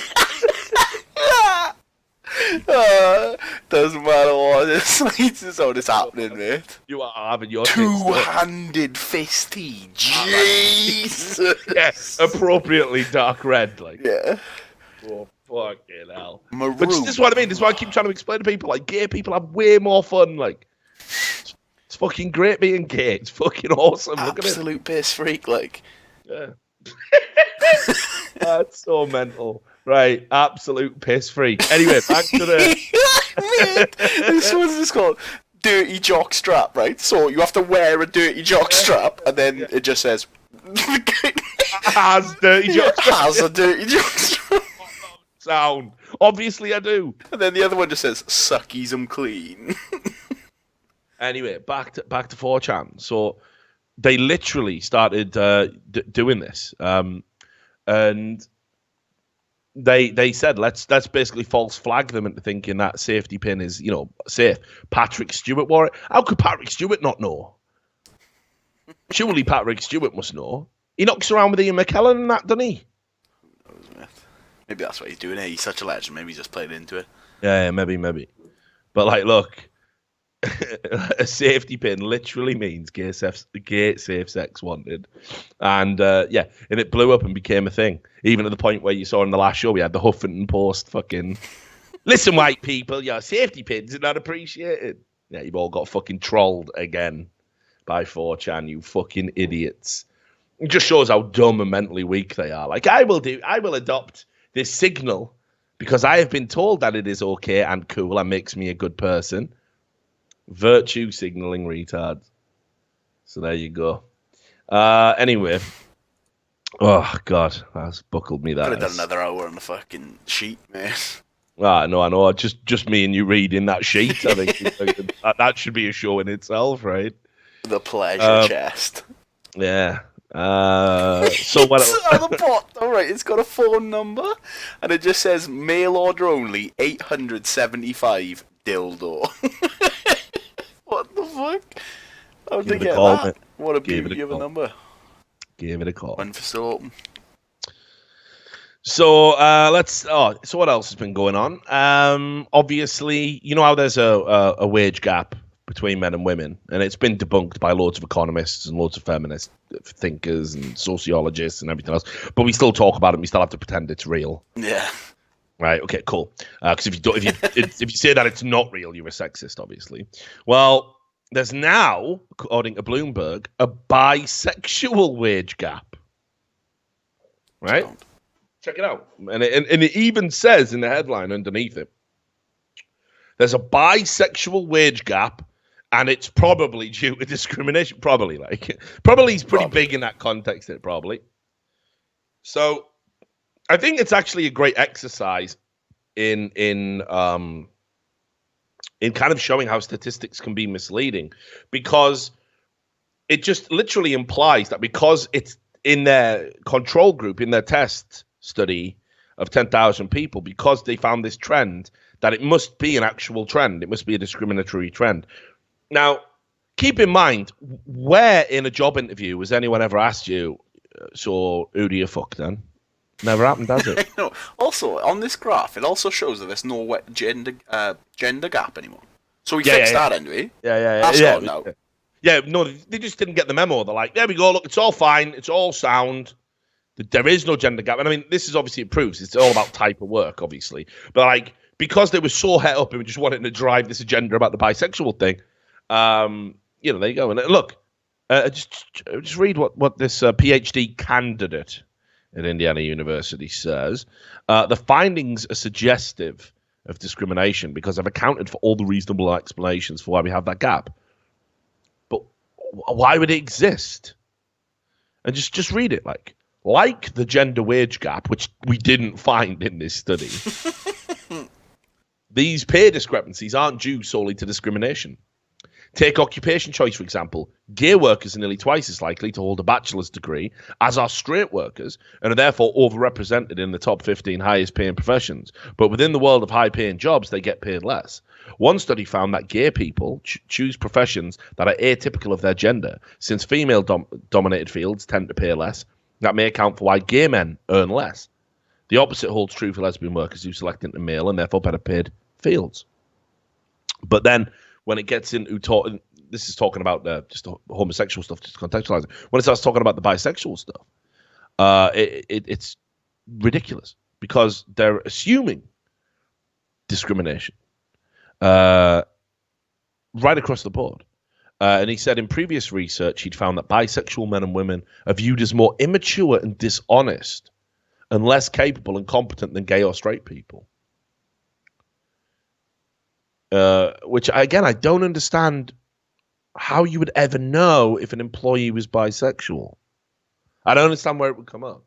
You might be able to make some reasonable assumption about whether they were gay or not. But bisexual is definitely a lot harder.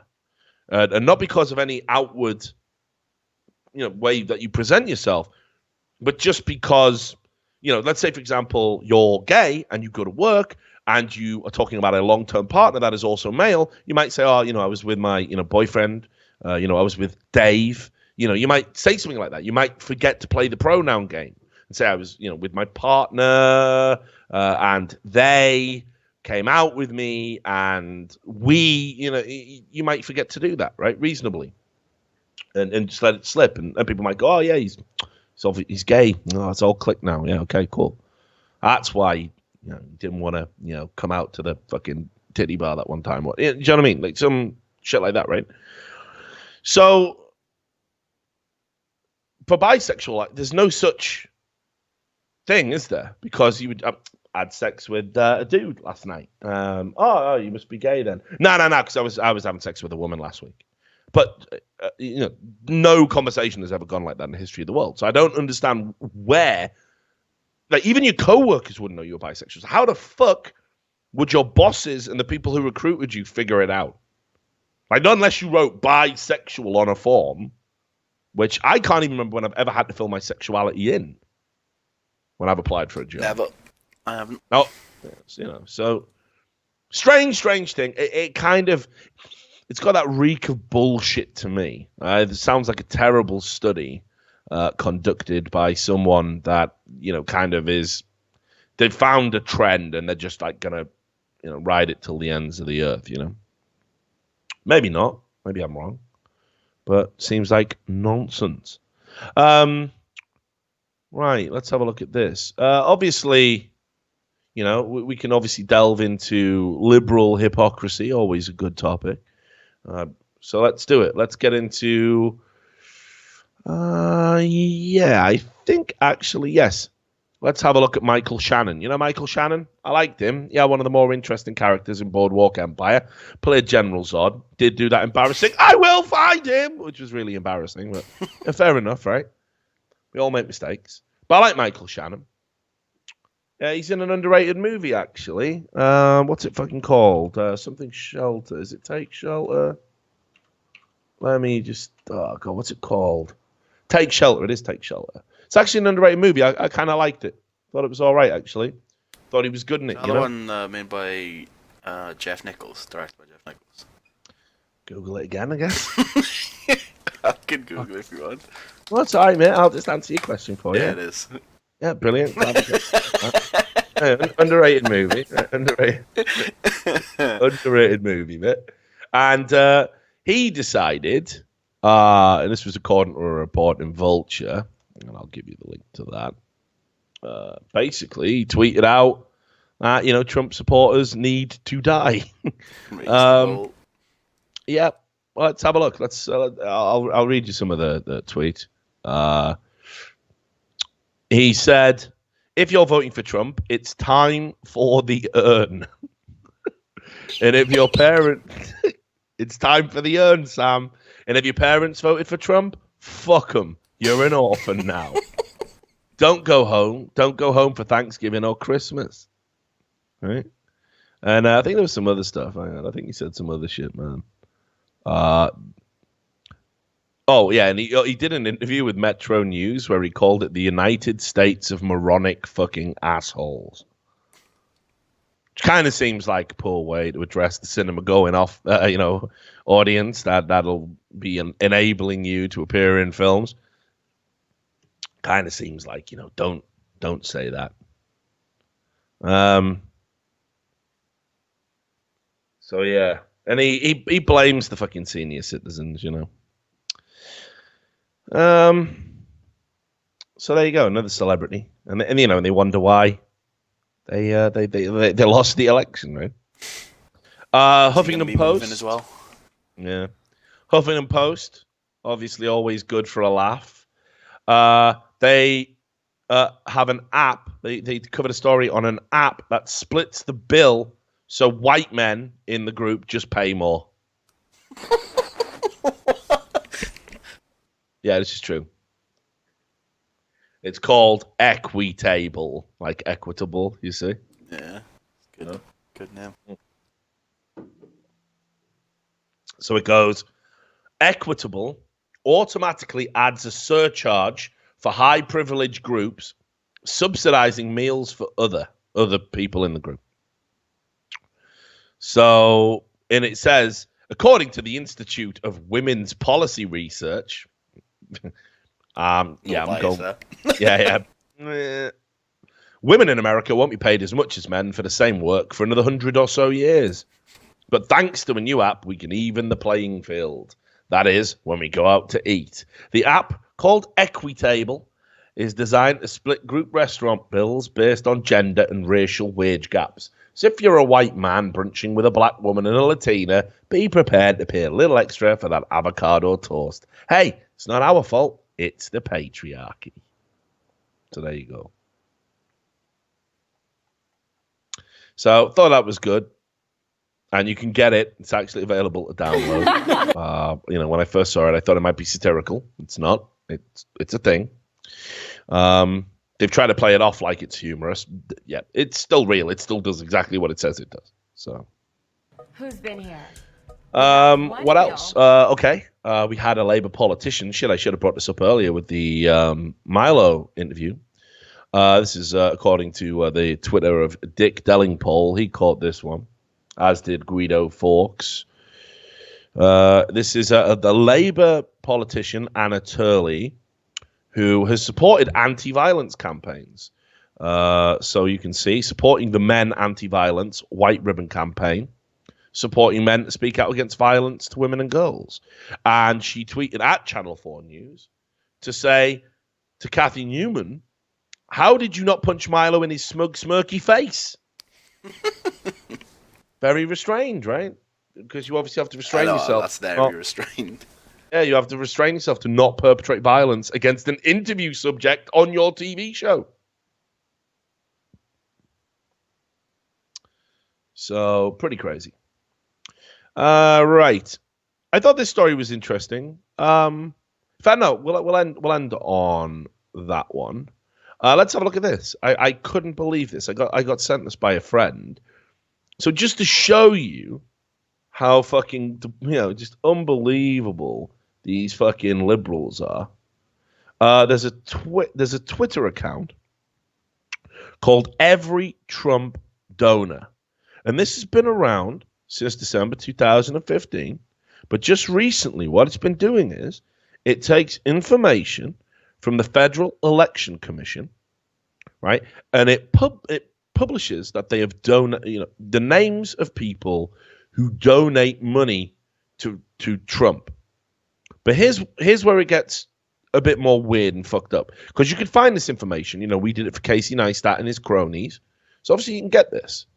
But here's the issue: it gives them where they live and where they work as well, publicly, and it just tweets one of these out, every hour or so. So it's a shaming tactic. And you can see, it names people, says where they work. And obviously we know from what happened over at Grubhub, some people are going to get fired for supporting Trump. That's the insane world that we live in. What's that? You're supporting a democratically nominated presidential candidate. Well, fuck you in the face. Not in my business. Yeah, you're not allowed a job now. And it says, look, a bot that tweets Donald Trump campaign contributions, one donor at a time. And there it is. And it's just a list of names. Now, this completely contravenes Twitter's rules, right? It's completely against Twitter rules.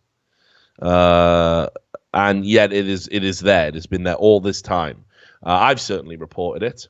But of course, as we're about to see, Twitter don't care. They don't care because they are ideologically compromised. So look, let's have a look. Twitter culture. I fucked that one up. He's done a double link. There you go. So people have been trying to see, what's been, if there is an ideological bias on Twitter, and people have been tweeting about this. So this was an experiment.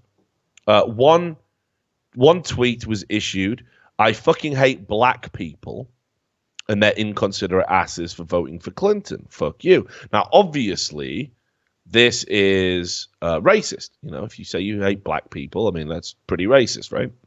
And as a result, this was reported, and you can see Twitter here said, we've investigated and suspended the account you reported as it was found to be participating in abusive behavior. Fair enough, right? So then they said, I fucking hate white people, and they're inconsiderate asses for voting for Trump. Fuck you. So you can see they've just changed the word black to white and the word Clinton to Trump. And you can see this was reported.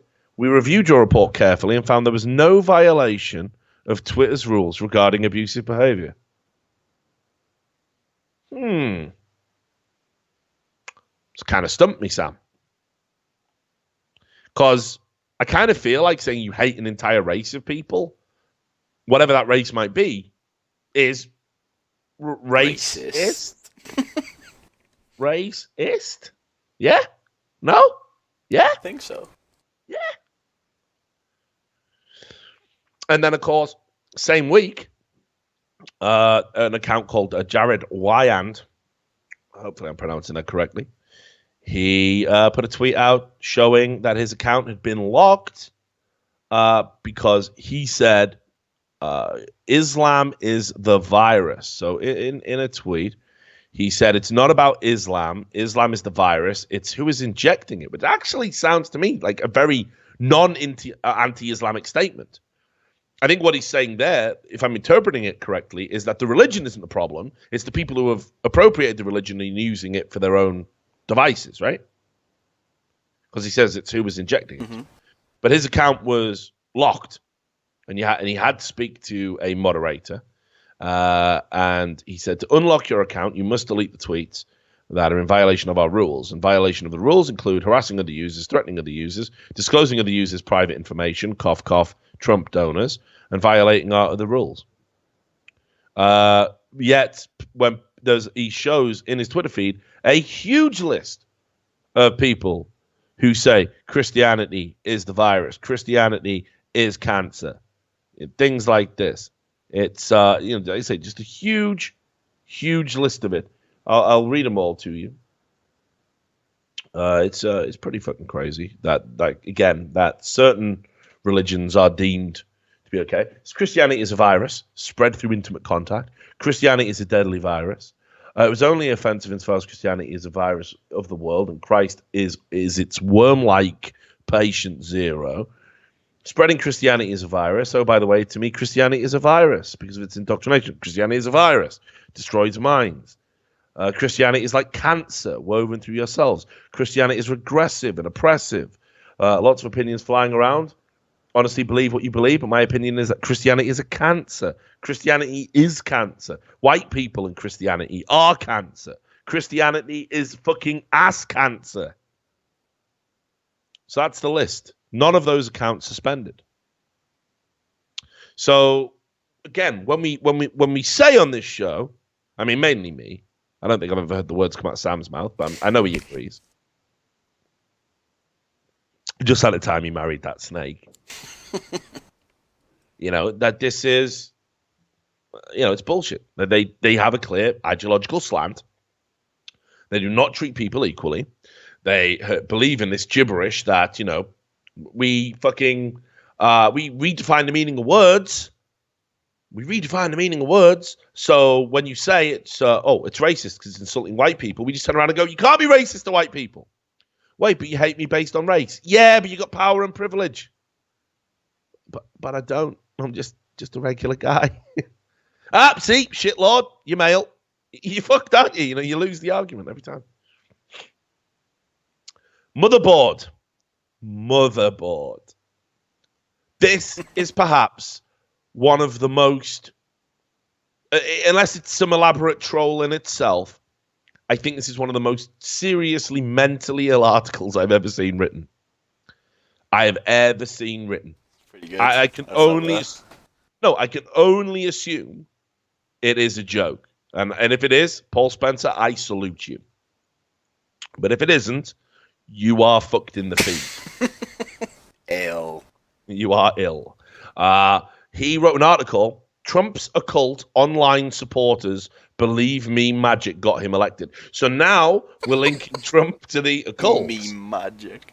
Yeah, now you know about meme magic, obviously. You've been over to Donald, right? So obviously the whole idea was they were putting out these memes, and the running joke was meme magic. It's the power of the meme is what's turning people around to supporting Trump. And while all the fucking DNC and all the conservatives were going la la la la la la la la as they have done throughout this show for some reason, they thought it's all bots. The Donald isn't real. The traffic isn't real. These people aren't real. Fuck memes. We'll go to war on memes. We'll say Pepe's a hate symbol. We'll say Harambe's racist. We'll win. And now we're saying meme magic. This guy is taking it all literally as they do. This is the thing about the left. They don't understand humor. They don't understand jokes anymore. And it's no surprise because they banned comedians. They don't get exposed to it anymore. They take themselves so fucking seriously that they haven't been exposed to humor for so fucking long that when they see a joke, they don't realize it's a fucking joke. So this dude, based on the tone of this article, and as I said, it's an amazing troll if this is a troll, but he honestly says this shit, that somehow there is an occult tie. So he now believes that the alt-right is a blend of the occult and white supremacy. And somehow it's linked to Trump. Imagine how fucking far down the rabbit hole you have to be to think this. Like, it's so mad. It's so mad. If you had said this about anyone else who was on TV, you'd be taken to hospital. Like, making sure you're alright. Right, so look, just look at him, right? On the morning of November 8th, Theodore Ferriol sat in front of his computer in Paris and wondered what had just happened. Ferriol is not an American citizen, and so he hadn't voted for Donald Trump personally, but as an occult researcher, he knew about those who claimed responsibility for Trump's upset election victory, an online group that spreads images of a cartoon frog. Dun, dun, dun. Yeah, it's like the fucking, what was that, the fucking gopher thing. Dun, dun, dun. Dramatic chipmunk. That was it then, right? This group largely identifies with the so-called alt-right, a white nationalist group, and believes the frog. This is mad. Honestly, just fucking seriously. Strap yourself in. Strap yourself in right now. Strap yourself in. Put the straps on. Put them all the way to the last notch, yeah? Right? Good. Because you will fucking, this will blow your mind. A white nationalist group and believes the frog, named Pepe, is imbued with a magical power to bring Trump into office, as long as devotees plaster the frog's image everywhere like a flyer for takeout food. I've been observing this phenomenon firsthand for quite some time now, and I'm fascinated at the way internet folklore is turning into something new. Not exactly activism, not exactly religion, but something close to a new form of magic and animism in an era when communities have transformed into tribes, and they are savage, creative, and as we now know, really powerful. Just like the DMT I have been smoking. And he calls it mimetic warfare. Now, here's the thing. He's had the second talk of that pipe. If I was Paul Spencer, right, and some dude was saying this shit to me, I might write some things on the notepad. Ooh, mimetic warfare. Yeah. Ooh, meme magic. It's real. Occult, yeah. I would literally write this article up as just ridicule the guy who's come up with it. He's done it completely serious in tone. He's chasing it up. Mate, he's got an occult Pepe in the article. It's a black Pepe holding up a pentagram. This is me magic. Check this out. Pepe's followers look for synchronicity anywhere, building up a mythos from something that began as an innocuous cartoon character. This is the power of meta history. When residents on notorious image-based online bulletin board 4chan dug up an Egyptian frog god named Kek. Top Kek. They learned he was a disruptive deity that shakes up basic etiquette and assumptions. Thus, they reasoned, Pepe is just a modern-day Kek, and both of these frog gods are like the iconoclastic Trump. Honestly, guys, I can't, mate. I've taken all sorts of shit. I've done it all, Sam. I have fucking done it all. I have mainlined it all, and I have never got this high. Do you understand that? Do you understand? I've always come back down to planet Earth. You know what I mean? Like, maybe those aliens I was talking to for fucking 20 years weren't real. Maybe they weren't real, Sam. I'm back now. Maybe it's just because I was IVing DMT into me veins. Yeah, he's done ayahuasca and lost his fucking mind. Do you know what I mean? This is ridiculous. This is being published as if it's just... Check out, I just linked you as well. It's called PepeTheFrogFaith.wordpress.com. Yeah, and the truth about Pepe the Frog and the cult of Keck. I mean, I'm out. I have to understand. I'm out at this point, mate. He cited this as a source, like in the article. Yeah, this is all fucked. This has got to be a troll. Like, no one can believe this. This is counter trolling. Like, this is how deep it's got in the culture war. All right, so speaking about mental people, and then we're definitely going to piece the fuck out. But we're giving you a bumper one because obviously we did 2 days of fucking E-League, and it was a pretty intense schedule. So I wasn't able to get there and do the Daily Short. And Sam's going to be away. Sam's going to let us down. I get a week off. What does Sam do? He goes to DreamHack, doesn't he? No. Getting paid to be there, Sam? Yeah, I told you I was. Less than we expected. Barely makes it worth going, of course, but sure. He's having a fib. I don't know, maybe I'll beg Gordy for some money again. He used to always have a job for me at DreamHack. Maybe I'll message him. Maybe it might even make the trip worth it, mate. Maybe. Might even be in the green.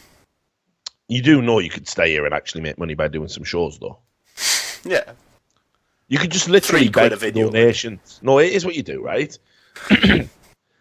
Tit torture with Sam Davis. There be in. Get one of the fucking big bad boys out. We'll just fucking heavy donation. What, just stabbing it? No, we get like I don't know, like... Why don't you hook up the electric cables to them? No, like a tourniquet or something, and every time you get a donate, it just goes tighter and tighter and tighter till your tit drops off. I've seen studies about this, mate. I'm losing a tit if I ever did that.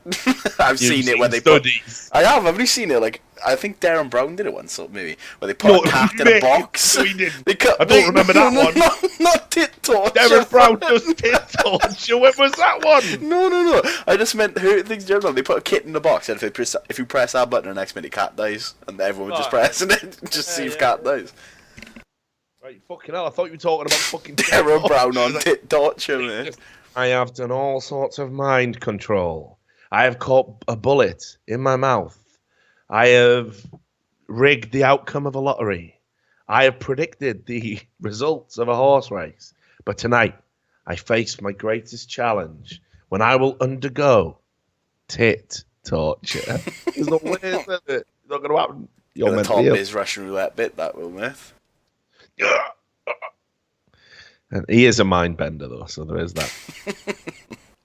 So here you go. I've just called this segment Professor Meltdown. So someone tweeted this at me, right? And this was a professor at Rutgers. And I've got the original tweet here, right? Which is just important to show, just to, these aren't doctored screenshots. And obviously, like when I saw this, I was, like, okay. I won't lie. Immediate reaction was, didn't happen. Massive didn't happen. NYPD just came to my house because Rutgers police told them I'm a threat based on political statements I've made on campus and on Twitter. They forced me to now undergo a psychiatric evaluation at the hospital. They brought me by ambulance, though I'm not under arrest technically. And this is for exercising my fucking First Amendment rights. I'm being labelled a threat and put in a psych hospital. And obviously this would concern me. He is a leftist. But, I believe in free speech. These guys can say whatever they want and we can ridicule them. That's fucking how it works. That's fine. So this is concerning if people are getting taken to fucking hospitals for exercising their First Amendment rights. It's not good, whatever side of the debate you're on. They're taking my phone now, but I'll try and tweet again as soon as I can. If not, I'm at Bellevue being held, ! Okay, they let me leave. This is a shit show, and it's proof positive that Trump's crackdown on free speech has absolutely begun. As if somehow Trump had informed the fucking Rutgers police. He's just there doing his hair in the mirror, like, I went on Twitter today and I saw this guy. Go get him. And the police just went there and took, that's a terrible Trump impression, but they get him and they just took him to a fucking mental hospital and then let him go. This Rutgers guy, he's becoming a big problem. He's a huge problem. Not bad. And let me tell you, I know problems. Right. The thing is, whenever I do a politician, I just do Mayor Quimby. It's chowder. It's Mayor chowder. Quimby. Chowder. Right? So anyway, even the doctors thought it was ridiculous to take me to a psychiatric hospital and force me into an evaluation.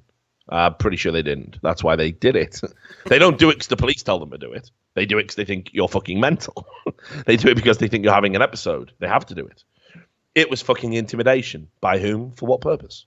So by the time I got this far into the tweet cycle, I was like, there's something going on here. Didn't happen. Yeah, but didn't happen. Yeah, like she said, politicians say much worse on live television with no repercussions, and they choose to waste resources bringing me in. And to be clear, my statements the police label threats were about burning the American flag and me posing a rhetorical question on Second Amendment.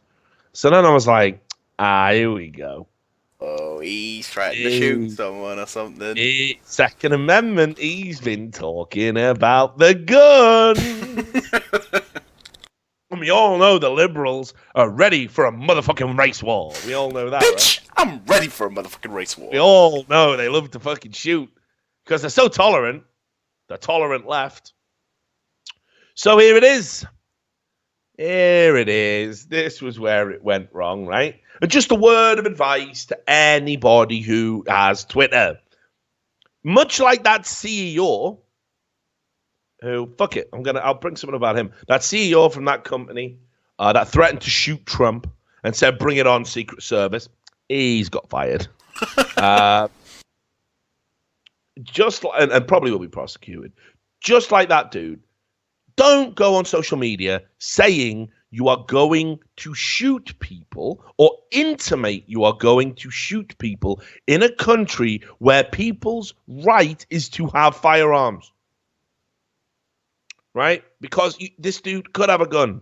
And he's saying, I'm going to shoot people. Look, he says here, will the Second Amendment be as cool when I buy a gun and start shooting at random white people or no? So here's the thing. He didn't say, hypothetically, if I bought a gun and shot white people, would the Second Amendment be cool with that?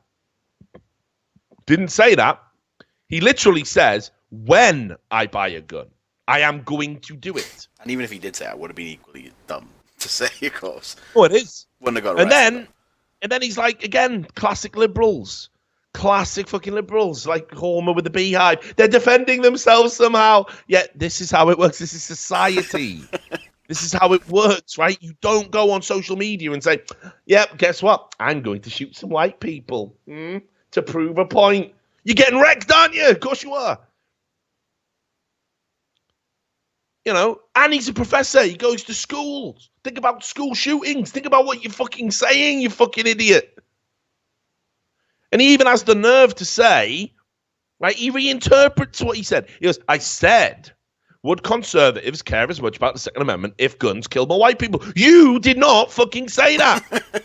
You need a fucking psychiatric evaluation if you think that's what you fucking said. Because you said, I am going to shoot white people. You fucking said that. Random white people. Indiscriminately. There is absolutely no excuse. Now, look, I do not want the police to arrest people based on things they tweet.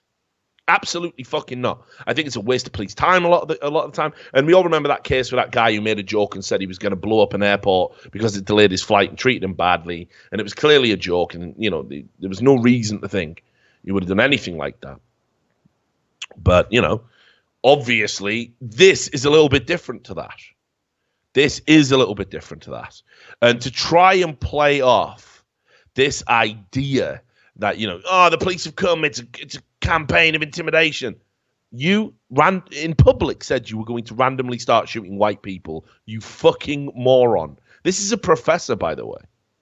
Just in case anyone's forgetting that and thinks we're just talking about some random kid. Nope. This is a professor. So, absolute fucking nonsense. And again, check this out. I've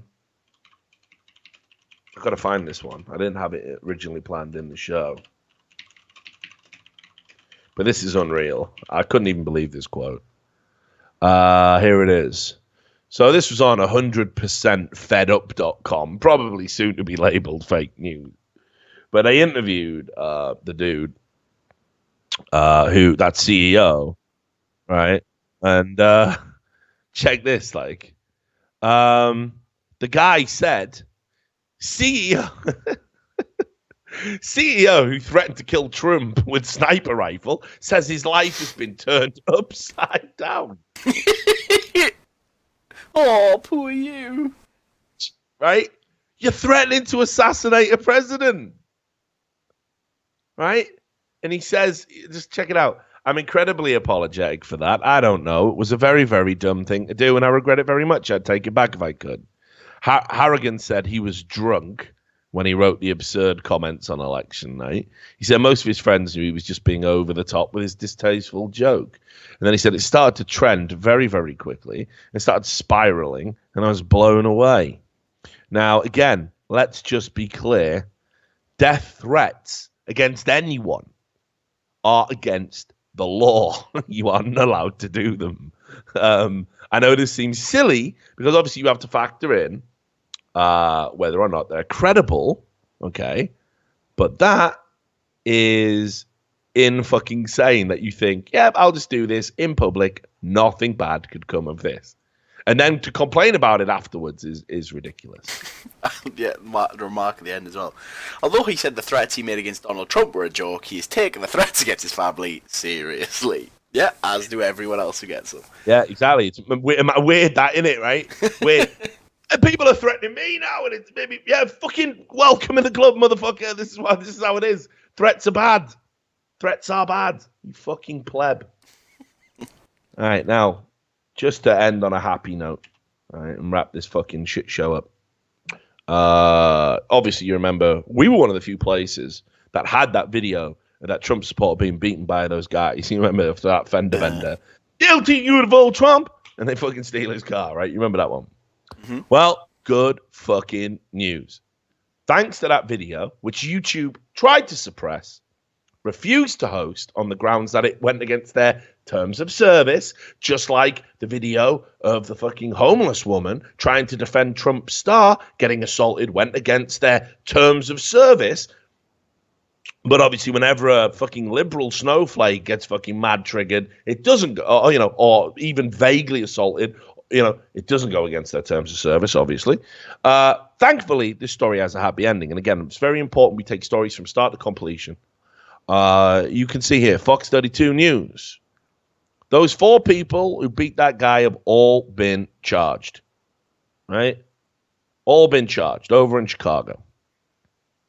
And you can see here, it was a 15-year-old, actually, who shot the video, Jalia Blunson. And